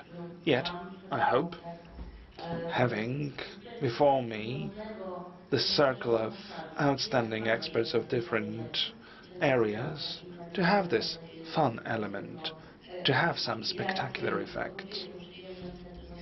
And I hope that it's going to be my pleasure to talk about all the topics that will be to my interest, to your interest, and the priority is given to the following. How can we adjust our market to a reality where accessibility is no longer a requirement, but will eventually become a minimum threshold, a point of departure for all the innovation? I know our time is limited, so without further ado, let's start. And let's reflect on what kind of market we are referring to. How big should this market be? How big is it? And actually, figures are most important to business people. Figures and revenues. And in this context, my first question goes to Krzysztof Czechowski. And among all the other things, he copes in his daily activities with market analysis. But not only. Also, Krzysztof knows a lot on the accessibility questions. And he can even be called a man of renaissance. How big is this market of customers with disabilities? I know similar analyses have been carried out for years now abroad, but apparently we haven't established this scheme in Poland yet, so that we could see how worth is a customer with special needs on the Polish market, So what's your take on that, and can we put forward any estimates? Ladies and gentlemen, it was nice you calling me a man of Renaissance. So we have been talking a lot when it comes to accessibility, rights, future today, but there was another buzzword that was concerns. The business sector is really concerned about additional costs that the business sector might not be willing to pay or might not be prepared for. That's a myth that I would like to dispel. Maybe some of you are gritting your teeth, especially those who are responsible for budgets at the big corporations. But I still believe it's a myth, because numbers talk. In the British Isles, it was assessed that the purchasing power of people with disabilities and their families is quite substantial. It's called Purple Pound, so the purchasing power of people with disabilities and their families. So in Poland this is not a well-known term yet. And to talk about business benefits and financial benefits, it's nothing immoral. Business quite clearly is about making money. This is no charity. So let's start talking about the purchasing power of people with disabilities and their relatives. So let's treat them as a target group of consumers. There was a similar research on the purchasing power in the United States. There is a Purple Week celebration. So this is very much present in the business world. And this is not being questioned. The importance of this market is not questioned because numbers don't lie. Businesses can really lose on not addressing this market. And this has been calculated and estimated many times. The services market, the tourism market is losing a lot of money on not making their products and services accessible. I hope that regulation that is going to be implemented, the subsequent directives and regulations that are a stick for those who do not want to comply, I hope that this won't be the only motivating factor. The language of benefit, this is something that speaks to the business sector. That's the language that we need to start talking. I have been cooperating with the Ministry of Funds since the creation of the first Act on Accessibility. So accessibility is a matter that has been in my professional life for over 25 years. I believe that until I retire, I will be active in this area, not only because of the fact that I'm a dad of a daughter with a disability.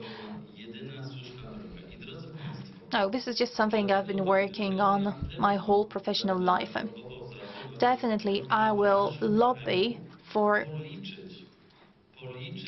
a decent research study that would calculate the purchasing power of people with special needs and their families. I think that this language of benefits will be very effective, even more effective than sanctions, than fines. But of course we do understand that a stick method works as well. But I need to mention one crucial element, that is the demographic situation and the demographic forecast. Demography is something very predictable.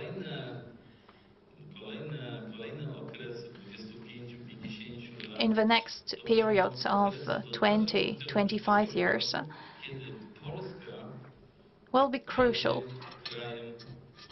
Poland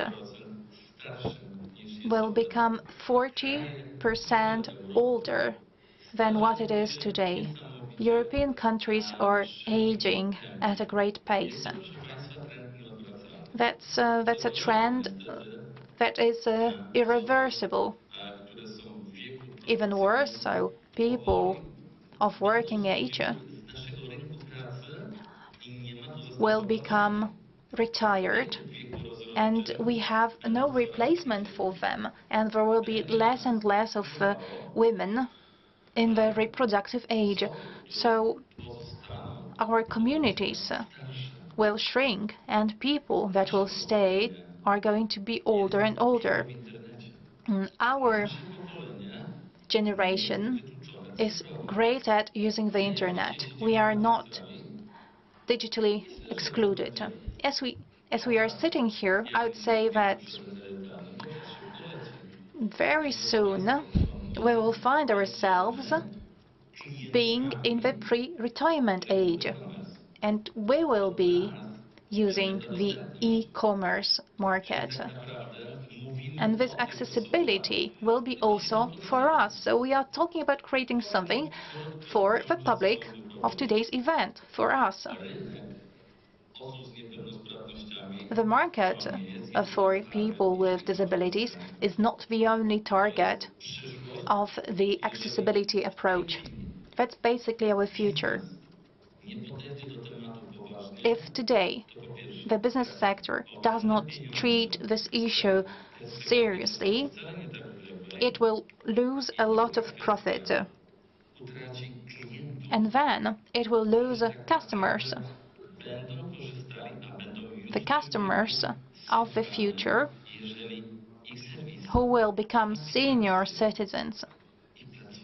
And if their establishments, premises, products and websites are not accessible, the customers will go elsewhere.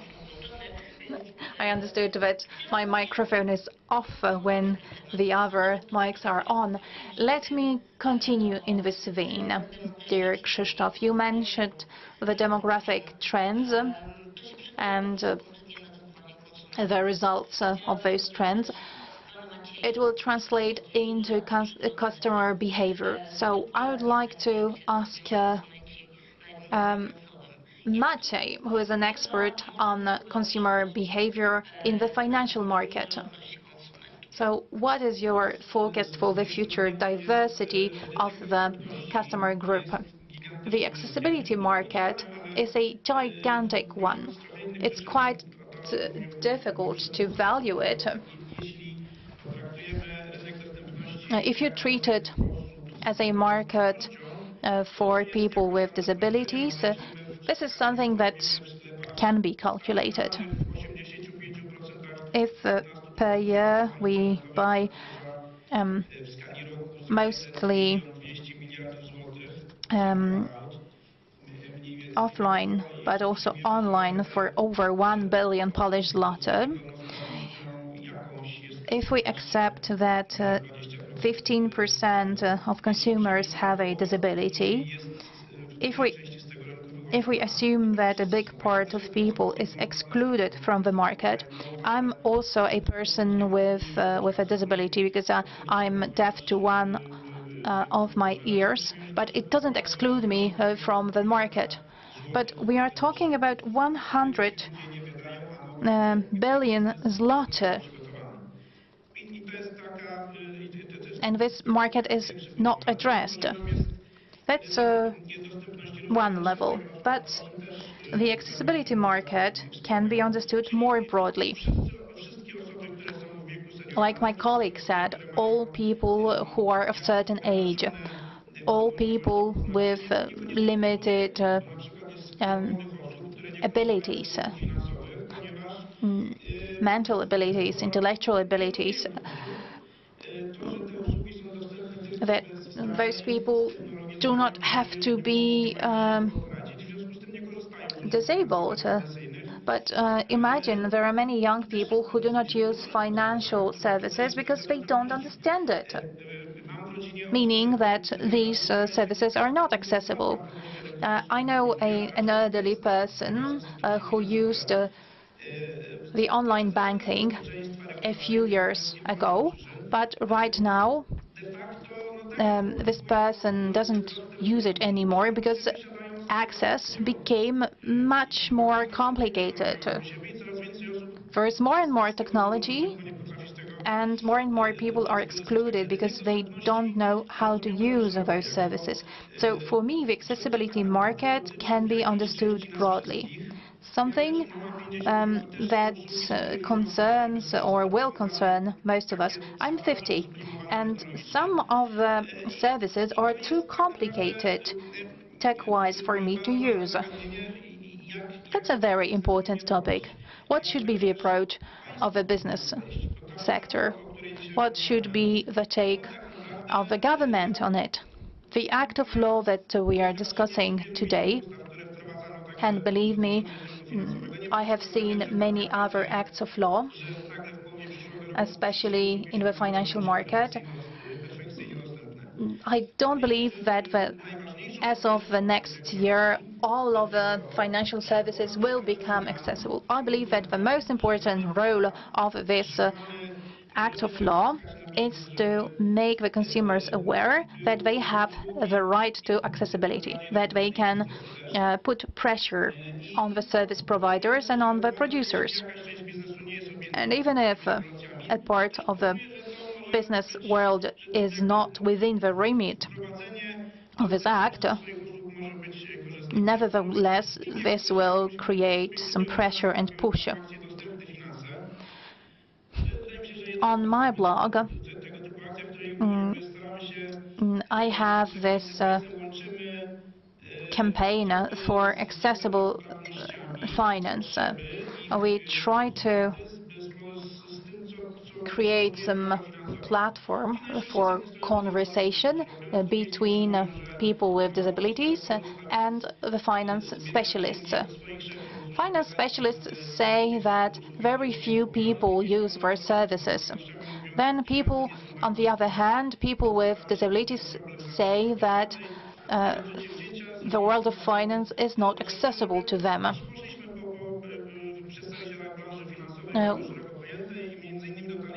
We decided to reach out to financing intermediaries that would be interested in accessibility. We explained what it was about, and they checked. After a few days, they came back to us saying, "Oh, this is not about us, this doesn't concern us."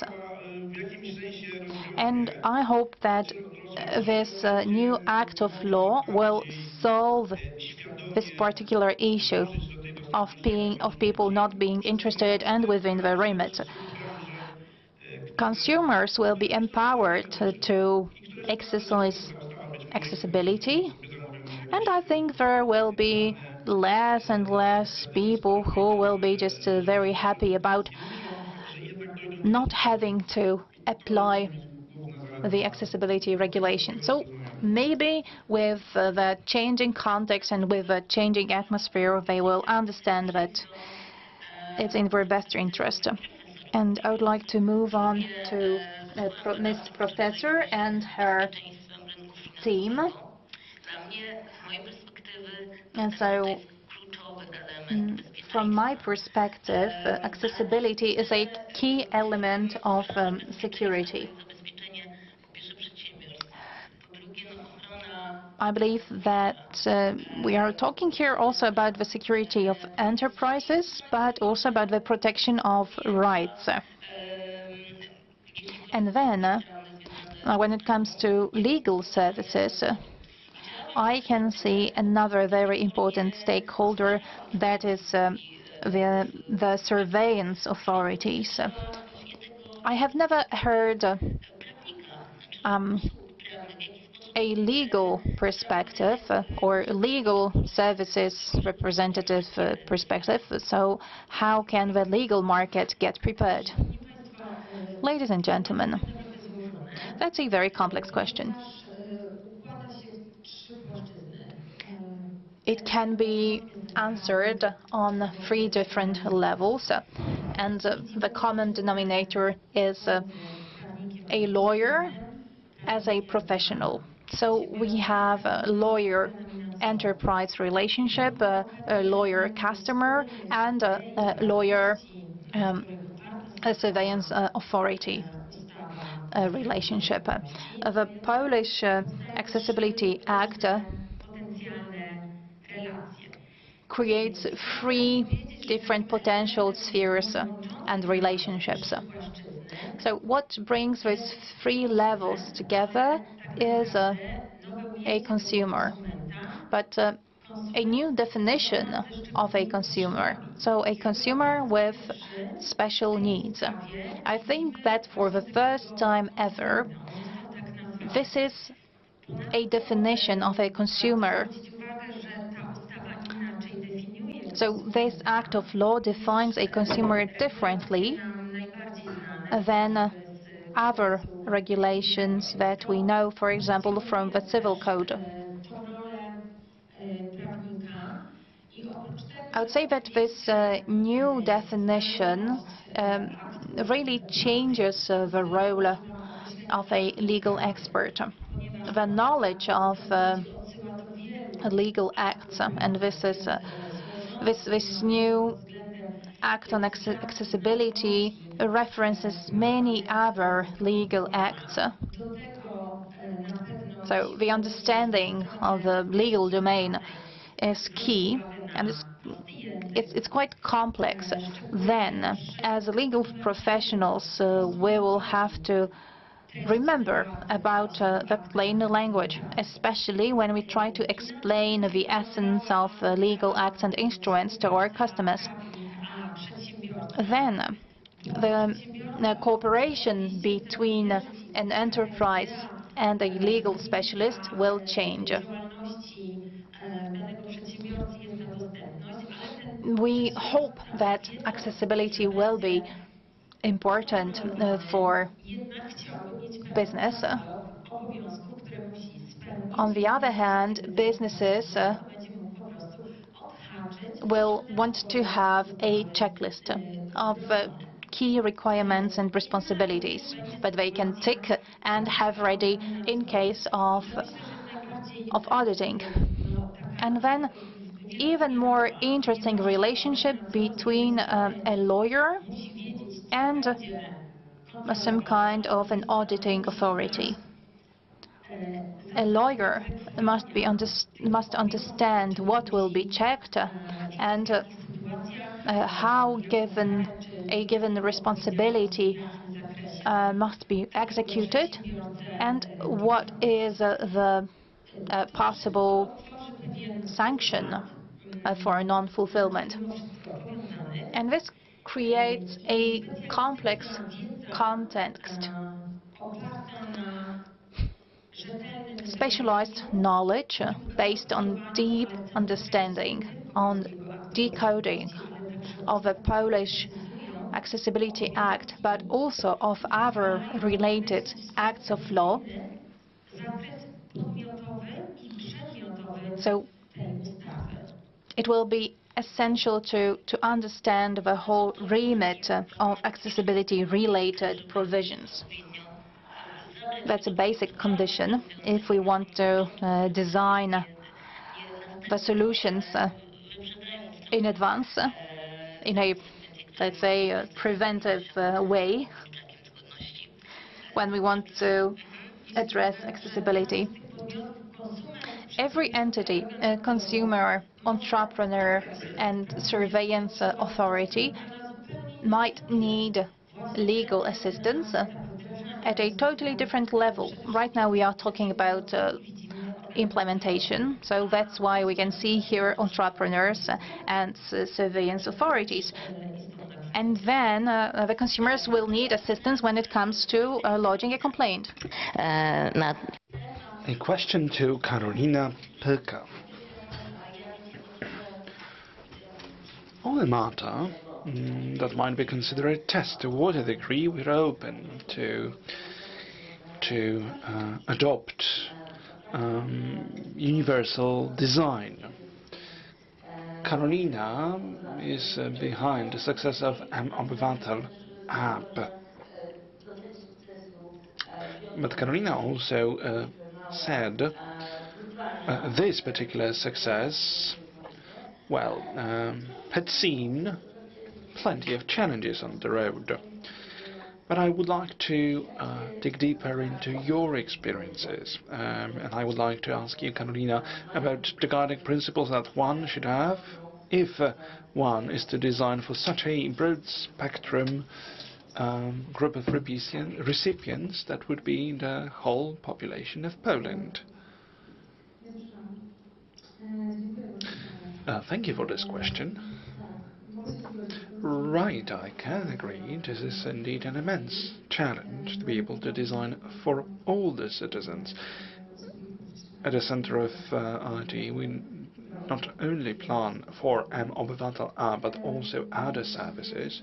The M-Obywatel app is clearly, or has been clearly a success. This is a large challenge because everyone takes advantage of public services. All the people should be able to use public services, and this is a diversified group of users.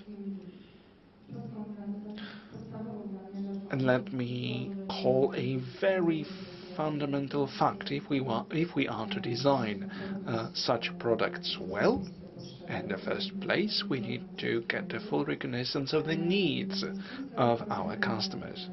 To do that, we carry out research involving various people and including people with disabilities, as well as the users of our products. At a later stage, we conduct usability tests. Next up, another focus which we have is on education. So, if we plan the services, we educate not only the planners or developers, but all the people with all the roles which are important in the manufacturing or development process. That is, we educate testers, planners, analysts, product owners, and our business operators, which also is in need for accessibility. We are accessibility experts, and as such we try to accompany the process from the very start in order to be able to identify all the problems. We are not at a stage yet where we could safely say, well, accessibility is there, is well implemented, is in the circuit. So we try to accompany all the processes from the makeshift, from the model, from the concept till the very end. So I trust these are the most important elements of our work, and our objective is to become as accessible as possible. And the very last thing, that's rather obvious, our team consists of different people, including people with disabilities, who are our consultants. They work with us hand in hand at the concept stage, but also at the certification stage. And I bet this is something that has become rather natural in the project, if we want to take care of all the needs. But still, it is a challenge. Thank you, and our question goes to Weronika Bajbak of Microsoft Poland. Well, in the first place, we consider Microsoft to be a trailblazer of accessibility. You introduced your first accessible solutions, and your applications actually taught us in the past how to make accessibility. But for the designing process, there is one element I would like to inquire about.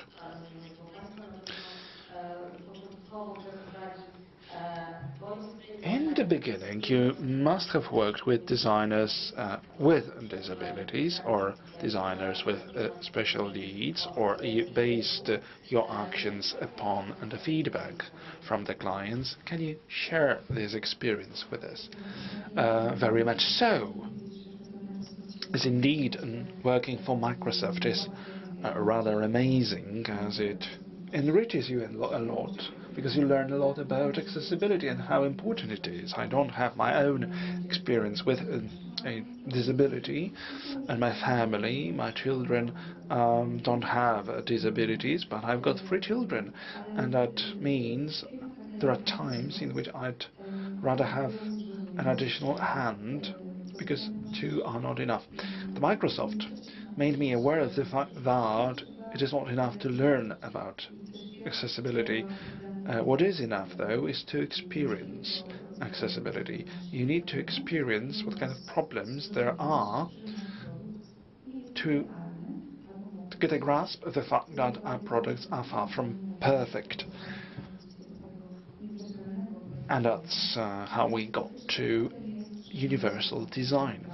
And the fact is that Microsoft employs very many people with disabilities. These are our employees, and they are not employed to, well, create around the topic of accessibility. No, they are team members. But at the same time, thanks to them, we discover various elements to modify with our products. I resorted once to one example.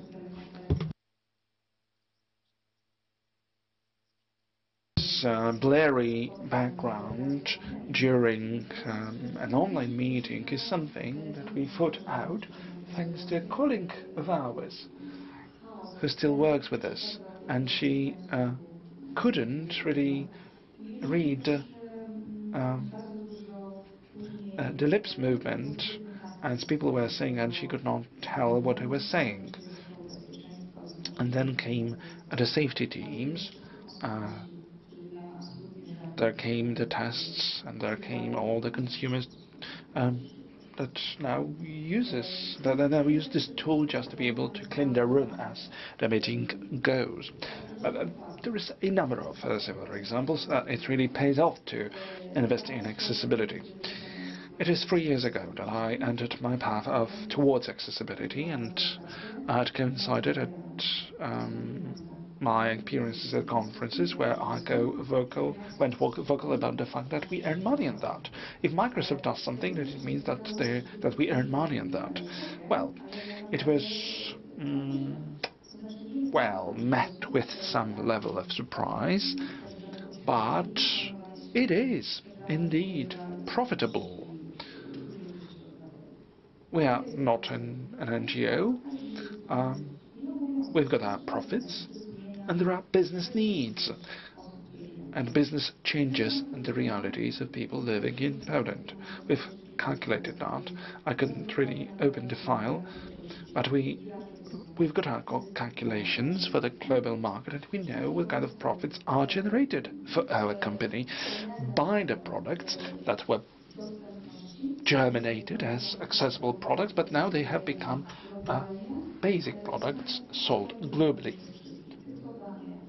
Dictating speech, a massive reader that can change the font and can read out a given passage of a text on a website. One particular struggle which we now have is this. Most of these features are embedded. Most of Microsoft features are embedded. So whoever uses our calendar or our browser or something has all these features embedded on their computer. This isn't an extra. This is something that is automatically switched on, and it works. It's easy to obtain information about that, and I myself use many functions. I know that my time is up, yet I will tell you a few more words, if I may, of course.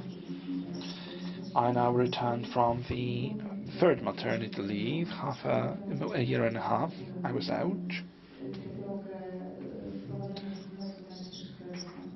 It is 3 years ago that I started the journey with Artur, and I dreamt of the fact that we speak loud about accessibility at economic conferences like the one in Karpat, and so it happened.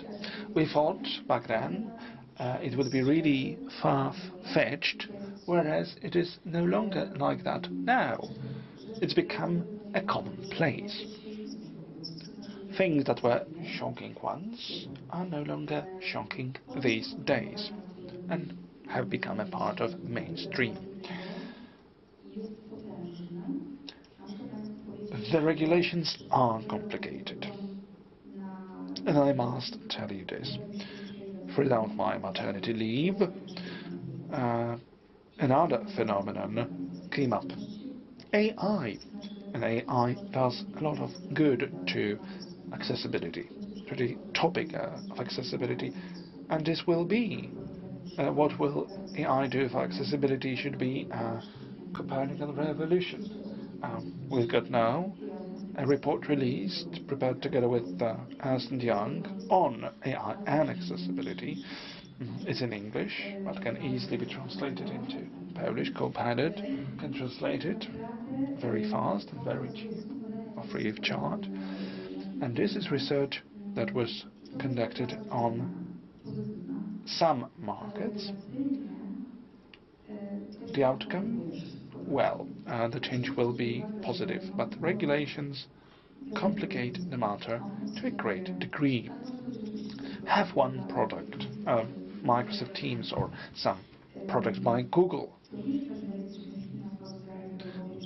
being in various countries, we don't have various software pieces. No, we should have the same products. Therefore, our company needs to respond in a way that it finds this common regulations denominator and apply it to our products in the global market. Some features must be out, must be off, and certain continents, including Europe, bear in mind the case of AI, but regulations for technologies are abundant and are overlapping. You know, there are people who are out of the banking sector.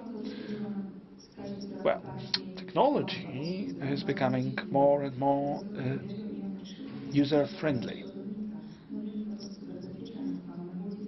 And bear in mind cybersecurity, multi-factor authentication that was introduced by the vehicle of EU regulations.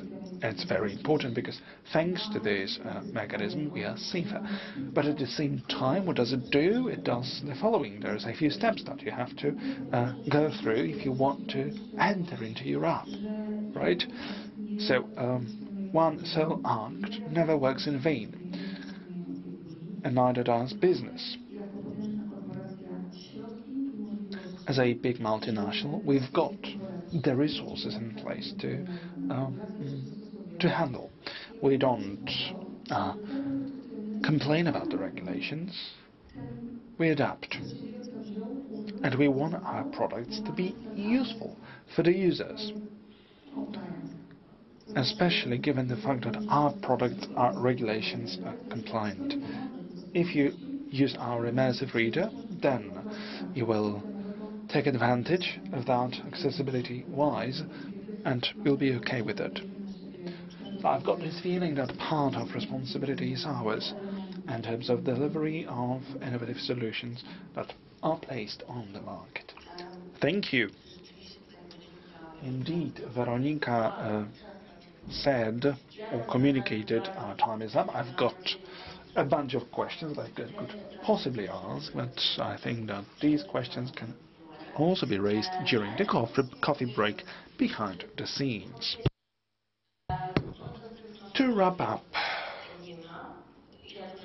there's no return from accessibility, luckily so, but there are some good news. Number one, there is this openness to a greater market, more diversified market. There is this possibility to reach out to new clients. Plus, another good news, we already have solutions at hand, which we can use to implement the principles of accessibility. The only thing we need to do is to get round to work, to have all the checks in place, regulations-wise. Thank you. Ja również przyłączam. And I myself wanted to thank you, our panelists, and now you're all invited to enjoy the coffee break. Enjoy your coffee and we'll reconvene in 12:15. Then there's going to be an English-speaking panel, so please resort to the headsets that there are at the reception for simultaneous interpretation. So a quick coffee, quick tea, and lunch is now being prepared. and will be served after part 2 of the event.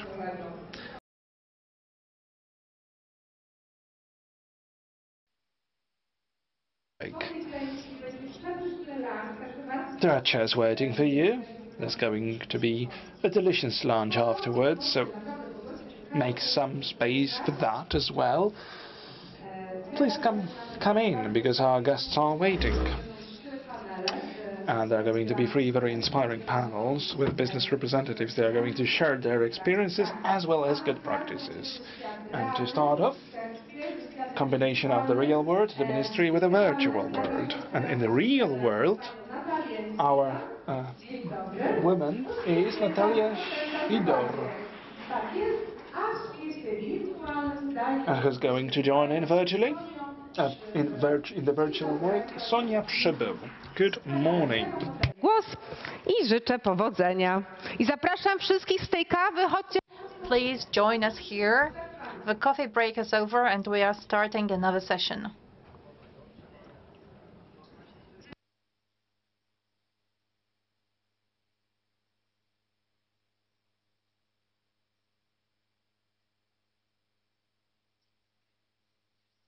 Good morning. I guess this is working. Ladies and gentlemen, I think that empathy and empathetic approach are terms that you know, and you also use them in practice. Together with Sonia, we would like to tell you something about empathic design. So how human empathy can be used in the design of products and services. My name is Natalia Shidor. I represent Flying Bisons. I specialize in UX design. And Sonia Przybył, Insight Manager, is with us. She specializes in trend forecasting. We represent 2 different points of view. So on the one hand, we have a researcher, and on the other hand, a designer. That is me. I'm trying to put this end-user perspective into products and functionalities. Let us start with some human stories. The first story is told by Don Norman. He is the founder of a user experience approach. He is over 84. He feels great, but he says he has some problems with moving, and he has normal human needs, like going for a walk. In the market, as you can see, there are many aids, like a walker.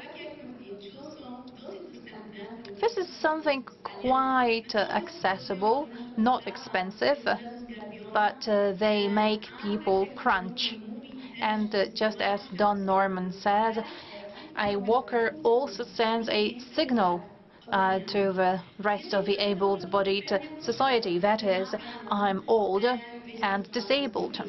So on the one hand, it is useful. On the other hand, it causes stigma. And there is another story, that of my grandfather. He got a phone like this recently. That's a phone designed for the elderly. After 1 hour of trying to set an alarm tone that my grandfather would actually hear, it turned out that it's impossible. There is no tone that my grandpa would hear, and it made him feel frustrated. On top of that, he cannot use the basic functionality of a phone that is receiving calls from us. Good morning.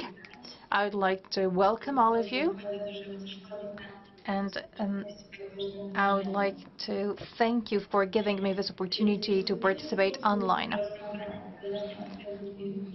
In the perspective of solution creators, no matter whether you are a researcher, a designer, a creator, You need to understand that you are participating in a process that will have a direct effect on the market and on the users.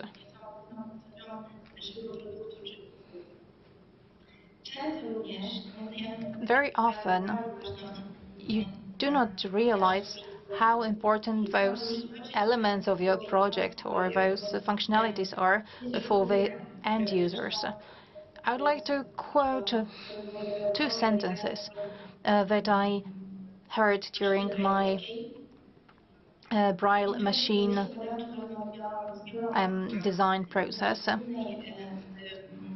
I carried out a number of surveys in the framework of my research. I talked to a blind person for 2 hours, and towards the very end, I heard something very interesting.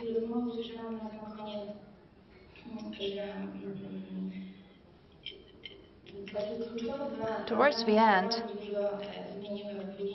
this person said two things, and it changed my thinking, as well as the thinking of the other of the group. This machine is very visible. You cannot miss it, and I don't want other people to see it. It helped us understand that the design, the aesthetics, is not something unimportant. And then, this wasn't the key value, the key functionality, because we wanted to change an outdated machine that didn't fulfill its purpose. We understood that we were not designing the cutting-edge smartphone, so we didn't think about the aesthetic value. Why would we even care about it?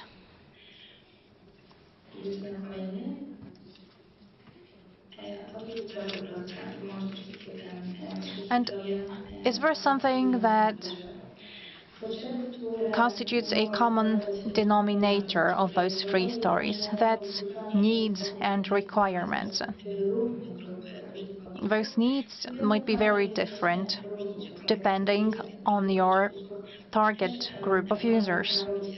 Products might be used in many different ways by different groups. But these needs can be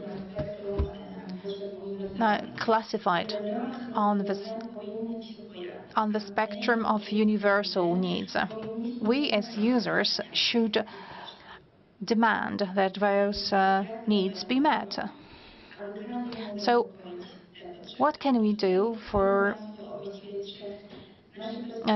people to be able to fulfill their needs? We need to remember about a few very simple rules. First of all, we need to put a human being in the very center, no matter the advancement of your design process. When it comes to interface, when it comes to design, when it comes to functionalities, communication, technology, patterns, aesthetics, or customer experience, it's all must be human-centric. When you think about how you communicate with your end user, you need to have a human being in mind. You must always remember about diversity. The fact that all of us are different. We might want to use the same product, and the thing that we are in a given life situation or have a given ability level shouldn't exclude us. Then conscious design. No matter what we design, be it institutions, headphones, smartphones, or apps, the design process, the creation process, should be a conscious one. You need to be able to identify the needs of your users, but also the consequences of a given product or service being placed in the market. So remember that you are always designing for a human being, and this human being should be involved in this process. There are two very important elements of the design process: human being and a process. Very often we feel like jumping to solutions, but if we do so, it might turn out that we designed a great solution to a non-existent problem.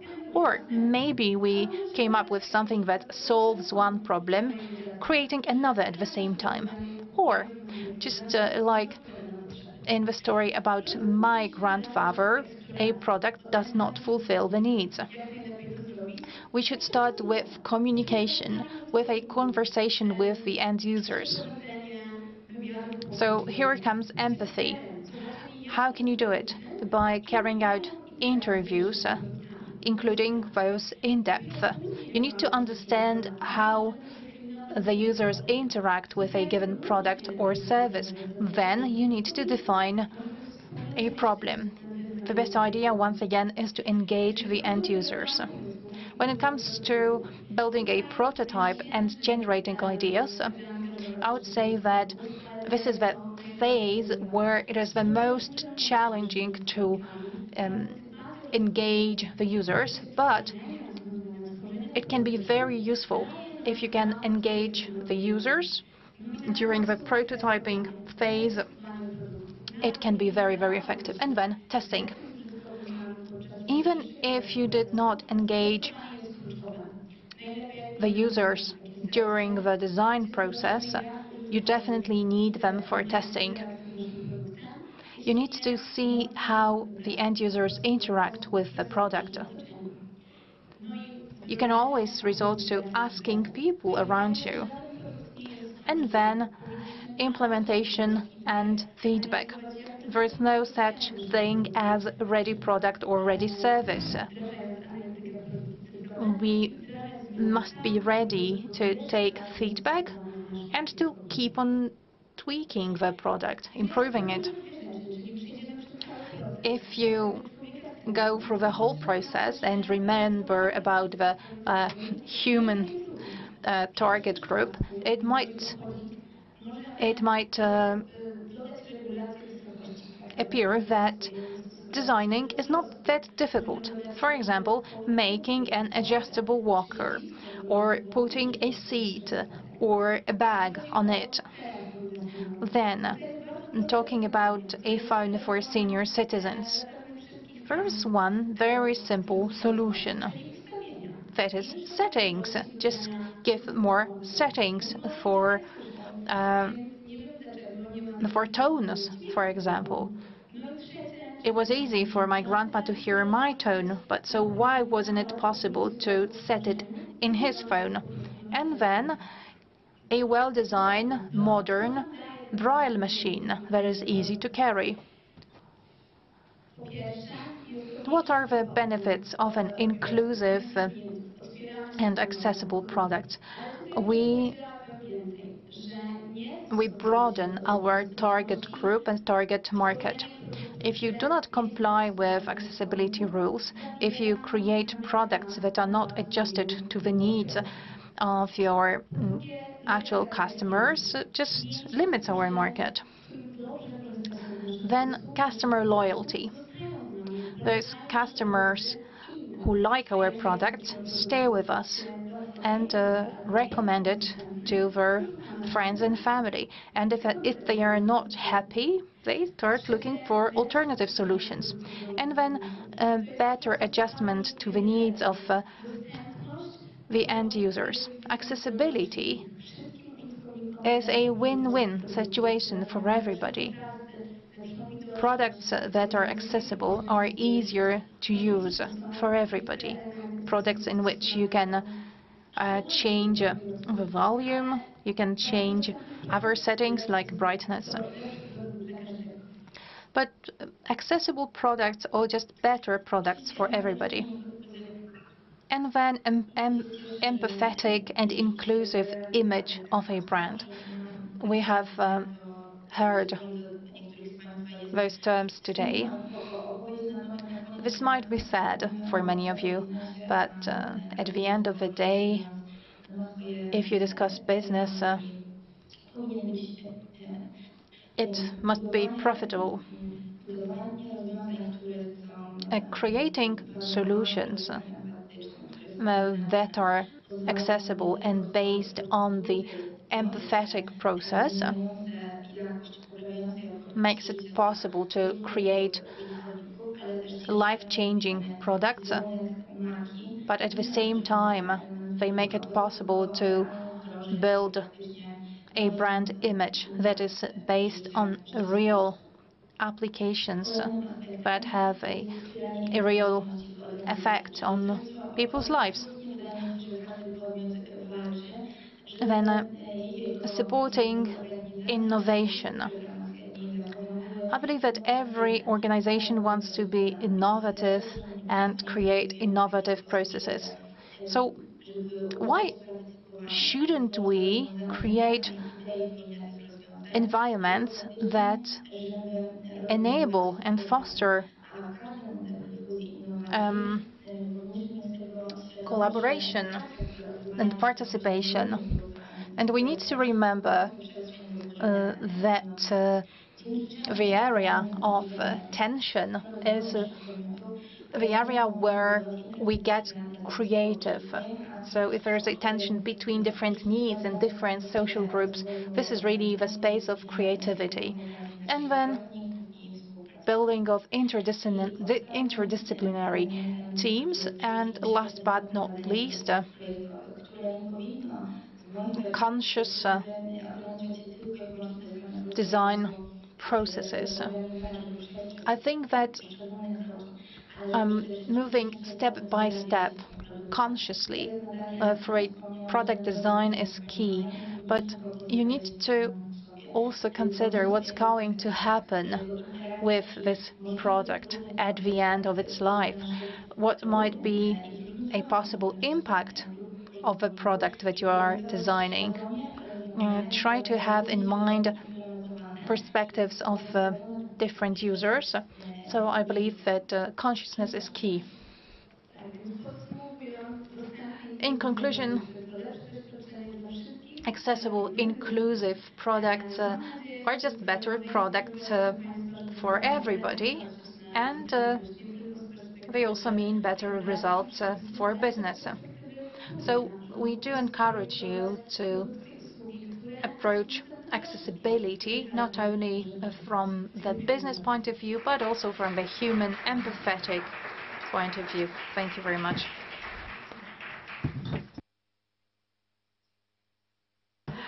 Thank you very much for this very inspiring talk. And I can see new faces joining us after the break. And we have a person, Minister Monika Sikora, Under Secretary of State at the Ministry of Funds and Regional Policy, who is known as a guardian angel of the accessibility project. I'm sorry for the quality of the internet connection, of the virtual connection, but it's the 13th Friday anyhow, so according to those who are superstitious, that's not a lucky day. And now we are going to talk about simple, plain communication. Does it make a difference? So we hope that Aleksandra Wasiluk from mBank will answer this question. Dzień dobry. Good afternoon. My name is Ola Wasiluk, and at mBank I'm responsible for mCanon, which has been in use for 10 years now, and we can't think now that this could be approached otherwise, that is, that we won't be using plain language principles in our communication. Well, Time has passed, 10 years have passed, and much has changed. As we started, the way we communicated was different between banks, institutions, shops, etc. Well, the way we communicated was more formal, and we used more lengthy sentences. What it created distance. But now we've got the times of plain language. This is well in sync with our needs. Much is going on online. A great chunk of our lives have been transferred online. Therefore, there is no way of more effective communication than the one of a plain language.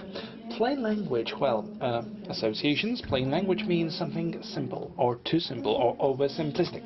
But plain language are our natural guidelines for communication, the way we talk to each other. And especially if there are some written messages, we tend to forget it. We've gathered our experience, but there is one thing that was missing to us. That is the figures. The figures were missing, and so we decided to conduct research in which we checked how do our clients assess our communication. Does a plain language matter at all? Does it make sense at all? Now I will report on the outcomes of this study. And the study in question was conducted in an objective manner, as objectively as we could. We had a representative sample, both qualitative and quantitative methods. One experimental method was applied as well. I'm going to show you later. And let's see what our clients said. We asked them how they understand what simple communication is all about. Simple communication is not the one that has no passive voice or longer sentences. This wasn't reported on directly. Simple language is something more, goes beyond that. Context matters. In what kind of situation we send out given messages. And the channel matters as well, because we expect slightly different form when we get an email, and we've got other expectations from a mobile app, even if our messages are simple. Even if our messages contain all the necessary information, we are proud of that. Well, at the end of the day, this is just one block of text, and no one will discover how cool this message was, because no one will be tempted to read it. And last but not least, the length of the text. If it's too long, then no one will read it till the end. Plus, other experiences. Is this, a series of messages? Do I know the context? Am I familiar with the subject matter? Do I know what I'm expected of? Or maybe that's my first time in contact with a product. There's a quote from one of our interview. If you communicate with somebody in a manner which is simple and understandable, you don't create barriers. And it is a very apt illustration of what this particular communication is all about. And plain language is a tool for accessible communication to all. And now, how does it matter for the clients to enjoy easy communication? Let me share our outcomes. Plain language means safety, the feeling of security, because they understand what the communication is all about. So this is this very, very basic need of safety. It's hard to imagine what we send can determine the feeling of insecurity in our addressees, because we don't understand that a given company tells us there might be something concealed. There might be some asterisks to that. Then, time savings. People don't have to read complicated and long text. Instead, they can resort to something plain. That's the argument that I resorted myself to a number of times. We want to save time of our clients so that they don't have to read these long messages. Instead, I should gain something easy and simple. So we meet halfway together with our clients.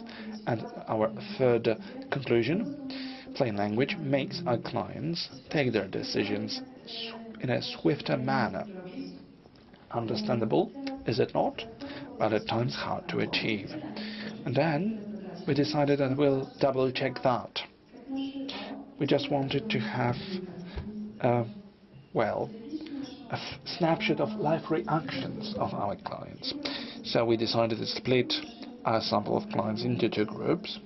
Number one received something that would be in line with our canon. Well, short 5 lines, and this same text, before it went plain, text, as you can see, twice as long as the previous one. We had a few samples, and let me present you the conclusion based on this very message. It pertains to GDPR, but, well, conclusions for other samples were very close to the ones here. And we used the eye tracking method, so we followed the movement of the eyes as people read through the messages. And here there's a map of the results overlapping of all the people taking part. Orange color, or nearing red, points to where our eyes stopped. The headline is foregrounded because, and the role is rather crucial because they are here to order the text. But this particular message was read from the beginning till the end. It's getting interesting in the second case. It was more complicated. It was twice as long. It's not the longest message that you can get. It's not extra long. What you can see here, well, orange is less intense, as it is even non-existent. It is present in a very few spots where people were searching for the keywords. And importantly, last 2 lines were overlooked by basically everyone. So that was a very short passage, not read till the end by all the people involved. The goal of the SAT regulation is the one to lead to. Some started reading, then started scanning instead, and this is also a very valid insight. People were not telling what plain language means to them, but every word actually matters, and the way we word the messages. I will show you a film soon, and will show you what happened based on that. A sample of one person, a participant in our study, and you'll see how their eyes were moving as they were reading. Have a look. So this is basically an illustration of the way people read the text. It was a beautiful illustration, right? No person would read it from the beginning till the end. Somebody might have read till the end, but needed to return to understand what was written at the beginning. There were some stops at keywords. That was some characteristic feature here. UE was a buzzword or a buzz phrase, as it occurred 3 times. This is an abbreviation, capital letters, therefore it attracted attention, and it shows in a way that we are not inclined to read as such text from the beginning till the end, because they are not easy to grasp. And then we asked yet another question. Do you like? Have you enjoyed this message? For the first case, 66% respondents would say yes.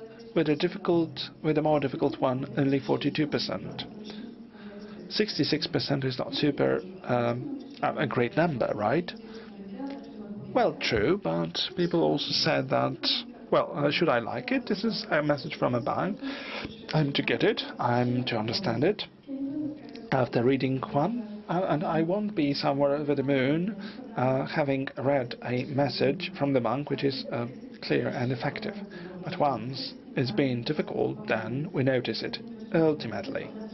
if something is not exhaustive, we'll report on that, or we can even produce a claim on that, because there is something missing, or there is something ill-conceived. And there is yet another more important question: do you understand this message? With the first text, 80% of the respondents said yes, whereas for the second case, that of a more difficult text, only 51% responded yes, we have. And now let's move on to discussing the emotions. mCannon. What are the emotions? Well, they are rather neutral. There are some utterances of our clients. Sincerity matters, because if they are sincere, I understand that they won't be going for any asterisks for the difficult one. It's too much text, is a little understandable. There is gobbledygook. Another utterance. I like when I get communication without mambo-jumbo and the kind of words that I don't understand. Short and easy. With a difficult one, another utterance. I've got lack of orientation. There was the shock. After a while, I can understand what it was all about. With the plain language, we can have more trust, and as we understand what the bank wants to tell us. And on the right-hand side, it is written in an unclear manner. It's hard to grasp what they mean. mCannon. What are the emotions? Calm. People won't be over the moon or enthusiastic, but still they get feeling of security, feeling of control and satisfaction. But this more difficult text, what did it conjure up? Insecurity, irritation, anger, shock, disbelief, discouragement. These aren't emotions that we want to conjure up at our clients. No one would tell us if they are content, but if they are not content, they will. And mCannon, it consists of some principles, right? And we decided to check up how people assess these principles. We wanted for certain characteristics to be assessed by our clients. And again, this sample of GDPR. Here come the results. If a text was compatible with our mCannon, 89% responded it was a clear text, 63% said that the difficult one was clear. 98% responded that this text, simplified one, was short, whereas 50% said the same for the longer one. This wasn't a very long text, bear in mind. Empathy. 74% of our respondents said it was empathetic, and the 52% said the same about a difficult text. For the exhaustion, as exhaustive, the text was assessed by 71% in the case of the shorter text. For the longer one, 66% people were convicted right at the start that the message was not exhaustive. For the GDPR, people felt that some parts were missing, that it must have been part of a larger whole. So effective communication does not only mean the language you use, but all the other elements matter. And now another question, is it profitable to use plain language? Does it matter? And here come testimonies of our clients. I feel that a company cares about me and wants to build up our relationships for years. I will be using the products or services of this company because I like it, and I will be inclined to recommend them further. What's the silver bulletin for effective communication? Clients first, our addressees first, our readers or recipients first. We've got various groups of recipients, and we need to adjust the principles of our communication. For the plain language, the principles are stable, yet we need to always think about the needs of our recipients. We shouldn't do things in an unnatural way. we need to have in mind who we address, because only then we can really communicate in an effective manner, and we know what it looks like in our everyday life. Thank you for your attention.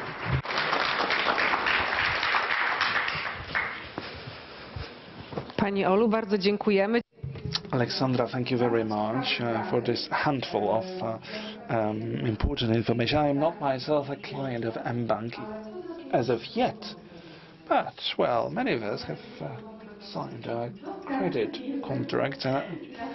Well, we entertain this hope that they will one day be written in plain language, so that we can all understand it.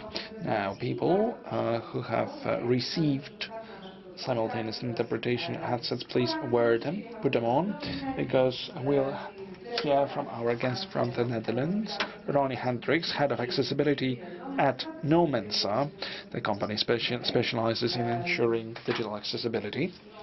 Ronnie, is he here in the room, or is he joining us online? Oh, there you are. Good to see you. Is yours.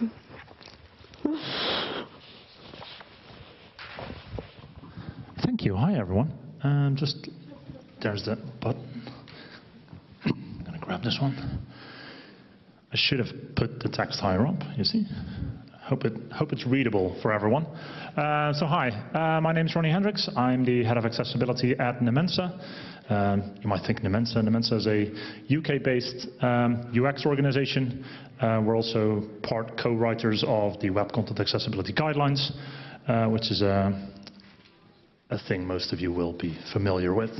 I wanted to talk to you today about accessibility, what accessibility is, about the EAA. We've heard a lot about that, so I'm going to quite quickly whistle-stop through that, and then what you as an organization can do. And with you, I'm mostly focusing on the organizations to which the Accessibility Act will apply. So that would be e-commerce organizations, public transport, all of the affected sectors, basically. So I wanted to start by determining what accessibility is. So at Nomensa, we determine accessibility as ensuring somebody is not blocked from completing a task or achieving a goal as a result of experiencing a disability. So what that means is eventually we want our product and services to be usable by everyone. We want to create them in a way that everyone is able to participate in that sense. When we think about disability, we therefore have to stop thinking about disability as just something that is medically determined or can be physically determined to somebody. But instead we look at a disability as a mismatched human interaction, which then means that, for example, video captions are supportive of people that are either deaf or hard of hearing. But if you're in the metro and you're watching a video and you don't have your earbuds with you, suddenly video captions become useful for you as well. If you're in a noisy environment and you have captions, that makes that video accessible to you, even though you might not have a hearing problem. The same would go with physical interactions. If you say had an accident, you lost an arm, now you can only operate a device with a single hand. You might have a similar situation when you go skiing, you break your arm, and it's like fixed for a couple weeks, and you still only have one hand. It also applies to a parent with a newborn baby that is holding their baby, meanwhile trying to read something on their phone, things like that. So accessibility features go beyond what just disabled people need to a wider audience. Some quick statistics about what accessibility looks like in Poland. So Poland has about 38 million residents. 1.9 of them live in the Warsaw area. The average age of people in Poland is 42.5 years old, and around about 30% of people are over 50. Why highlight people over 50? People over 50, which is about 10 million people in Poland, just over 10 to 12 million people, they are a very key new audience to accessibility. I tend to call these people the tech-savvy aging population. It's the people that over the past 20 years have done their jobs, have used computers, know how they should operate computers and work with them, except as they get older, and we see a very strong increase in the percentages of people with disabilities as people get older. People start losing their eyesight, like bodies deteriorate to an extent. So disabilities might show up, and people can now no longer use the things they were used to be able to operate. I have a 93-year-old grandmother. She uses the computer still daily, but as time has gone on over those past 15, 20 years, her calls to me became way more frequent. Help me out. There's elderly people are also more aware of their security, so where they fell victim to scams in the past, I get a call like 2-3 times a week asking me whether something is okay to click on, or she needs help with her medical appointment, for example. So it's becoming more and more important to understand that accessibility also caters to this demographic. They're not familiar with accessibility, like I said, and they're now experiencing disabilities due to age.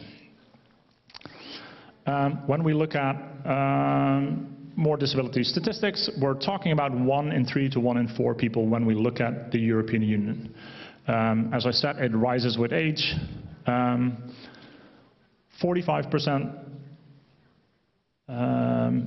is within the pension age.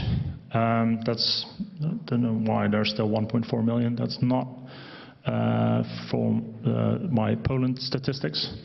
But the overall percentages across Europe are very balanced, so to speak. Like, we have a good functioning healthcare system, so we see that in general the amount of people that live with a disability and are in our society tends to be a little bit higher than elsewhere in the world. As we can see, like 58% of people over 80 have a disability, 1 or more. So it's a very stark ramp up in that sense. Big numbers might mean very little. Like, we can see millions and millions of people. We can't often make out what that maps to in terms of differentiation. So what I did is I mapped the general statistics for the EU towards the amount of people that fit into the Warsaw Stadium, which is just under 60,000 people. But we can understand how a stadium full of people works. We've seen those pictures. We can see that if we look at statistics for people across their whole lifespan, we can see that about 2/3 of people end up needing to use glasses or lenses or other reading help. Take a screenshot of the numbers, whatever you want. There's a little bit of a breakdown, but we can start to see how big the impact is of disabilities in our society. Instead of just thinking about 1 in 3 people, in the end, 80% of this room will experience a form of disability, whether that's permanent or temporary.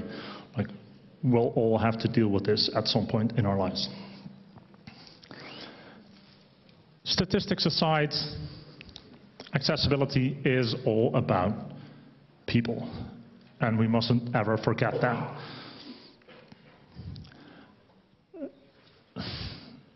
The slide has changed.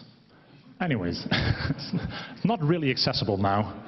It reads European Accessibility Act, which should have all been in the yellow part. Very quick, you've heard about this for the past months. We've talked about this for the last 2 days. It's coming. It's coming in June 2025. We know the functional requirements that it sets and why it determined that to be. There's another thing that has come up recently for me when people reach out, is that they say, well, there's also a deadline of June 2030. How does that work? Yes, 2030 is some kind of extended deadline, but I tend to never, like in writing, refer to it. It only applies to existing pieces of software or products that would fall under the EAA, as long as you don't make any changes from June 28th onwards. So you could have a website that is inaccessible and you won't get into trouble until 2030, but you can't change anything. Any content update technically would account for a change, so we prefer to not talk about the extended deadline. There's also quite often a question of what's needed. In essence, it boils down to checking conformance that we do against EN 301-549, which is the harmonized standard that encompasses the principles of WCAG and some additional accessibility requirements. We need to publish a statement. According to the Act, this can be done in your terms and conditions, but then it would also become a legally binding thing if you do services and people sign that. It becomes kind of problematic. So the recommended position is to publish an accessibility statement, just as the government normally does. Except for the Act, there's no template, so you can I prefer to say be as transparent as you can be. That's beneficial to the user. And we need to show progress. Like, there's going to be monitoring. We're going to track how people are doing, and you need to keep that accessibility statement up to date and show your progress. If you want to dive deeper into accessibility legislation, the EAA, the ADA, and how various types of work across the globe, I did a 1-hour webinar on this not too long ago, so you can go and have a look there. And then it becomes, all right, we have the future of accessibility, but it needs you. I've used a bit of a team photo. I'd like to say accessibility is a team sport.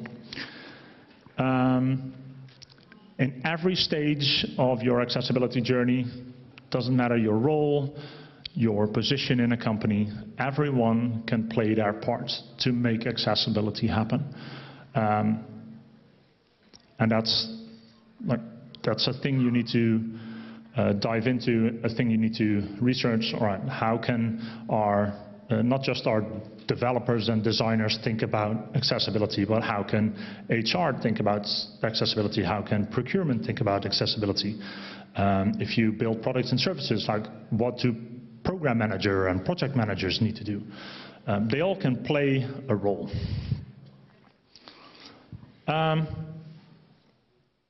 They all can play a role in moving accessibility forward. For me, accessibility is always a journey. It shouldn't be a checkbox. It can't be a checkbox because your product and your services are never finished. They're always evaluating them, you're always changing them, you're always optimizing them, and at every step in a way, accessibility needs to be a consideration. First off, when you start on that accessibility journey, don't panic. There's no need for panic. There's, like, within the government, we've been doing this for over 10 years. There's expertise around, there's knowledge around. If there's any work field that has probably the most open way of communicating and sharing their knowledge, it's probably the accessibility field, because we all want to make the world better. So what does an accessibility roadmap look like? I wanted to go through a couple steps to help you get a bit of a mental plan for what does it look like to start working on this EAA stuff. So let's look at our roadmap. First off, it's important to assess where you stand. So where are we now?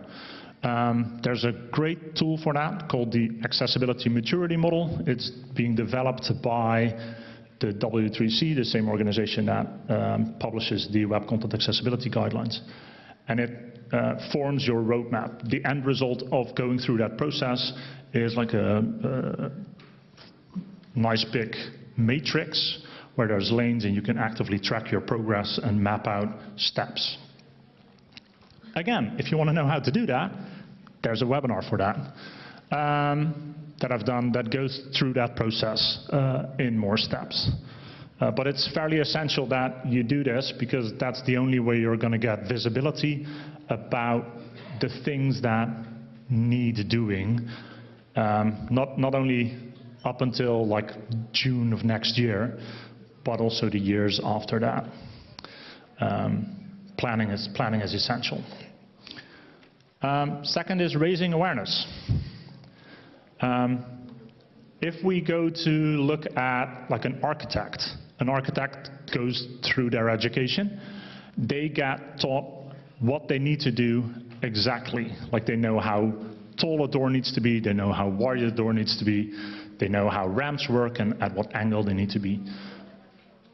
For digital accessibility, people don't know what they don't know. It's not being taught in schools.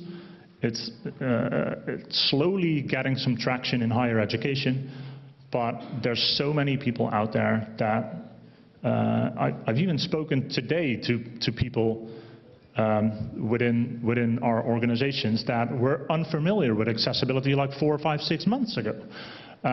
So there's still a lot of awareness to be raised. Awareness also builds understanding and empathy. As soon as, if we talk to younger people, like young teenagers, and you'd say, well, I've made a thing, unfortunately like half of the world can't use it because it's not accessible, they'll get like a strong feeling of injustice, like how could you do that? Why isn't that accessible? And the same thing happens with adults.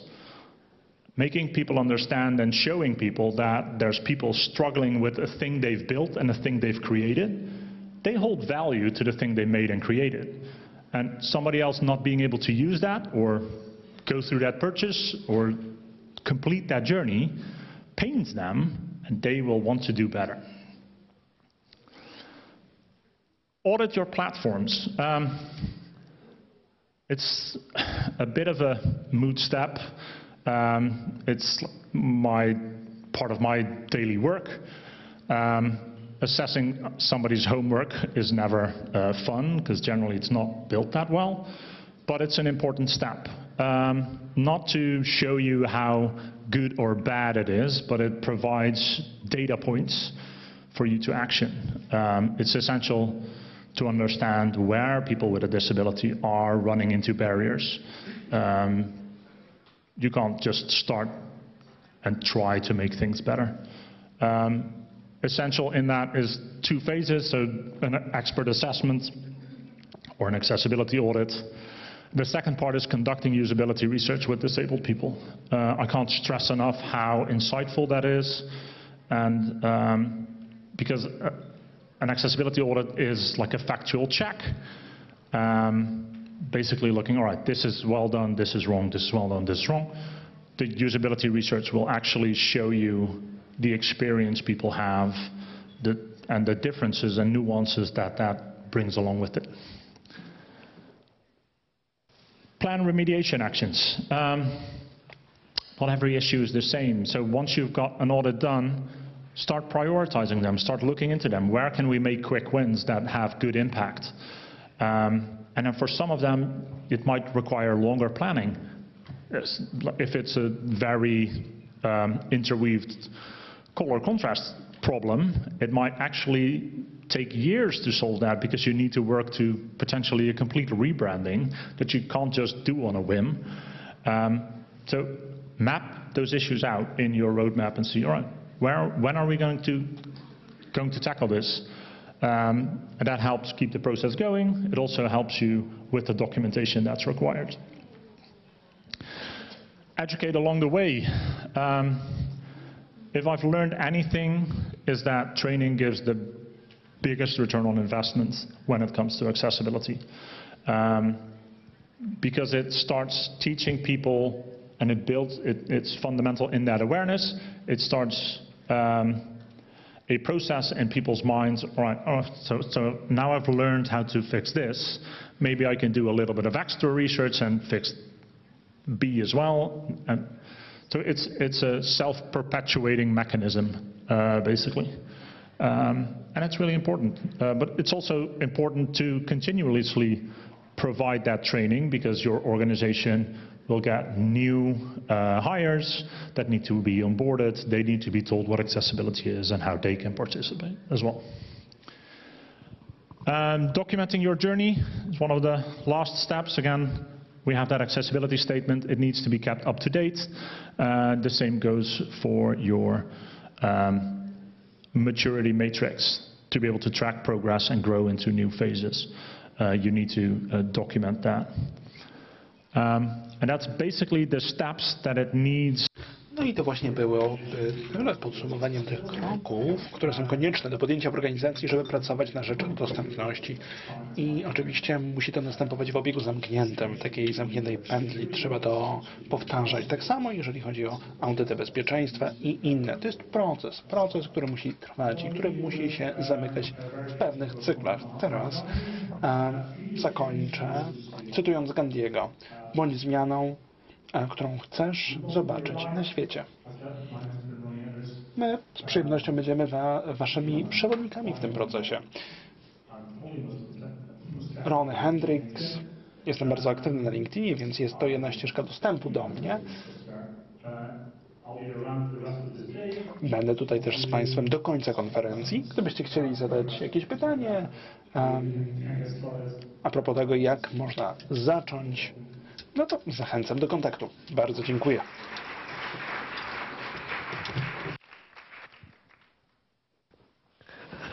Thank you very much. Ronnie rzeczywiście jest bardzo aktywny. Ronnie is very active online, so indeed use those modern technologies. This very conference is now coming to a close. And it's very sad to me. I've learned myself a lot about accessibility. I hope that you have also broadened your knowledge, and it is worthwhile sharing it, sharing ideas in 3 steps. And number 1, accessibility is something more than just legal provisions. Accessibility is our social duty and an opportunity to build up a more inclusive Europe.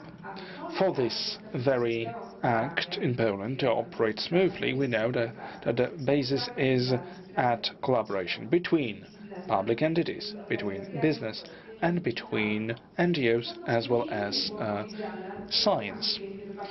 And now, what Ola said, I'm looking at you, it's good if that's to be done in an empathetic way.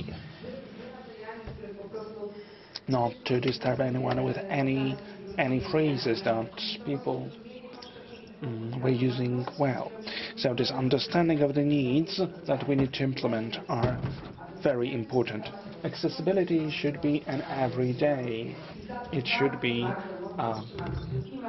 our everyday life and not an exception. And this is something that I'm keeping my fingers crossed.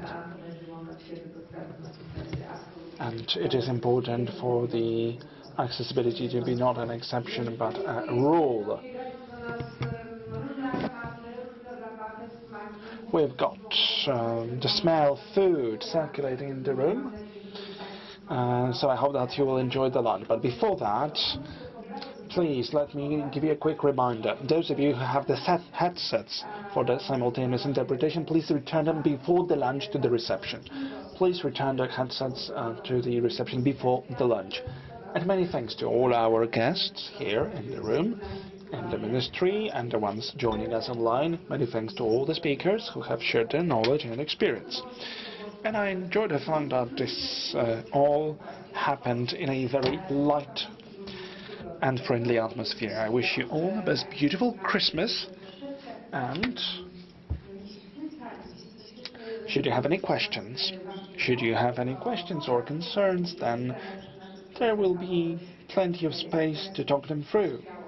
Walk them through after lunch. There will be stands with the experts. Approach them. Thank you and all the best.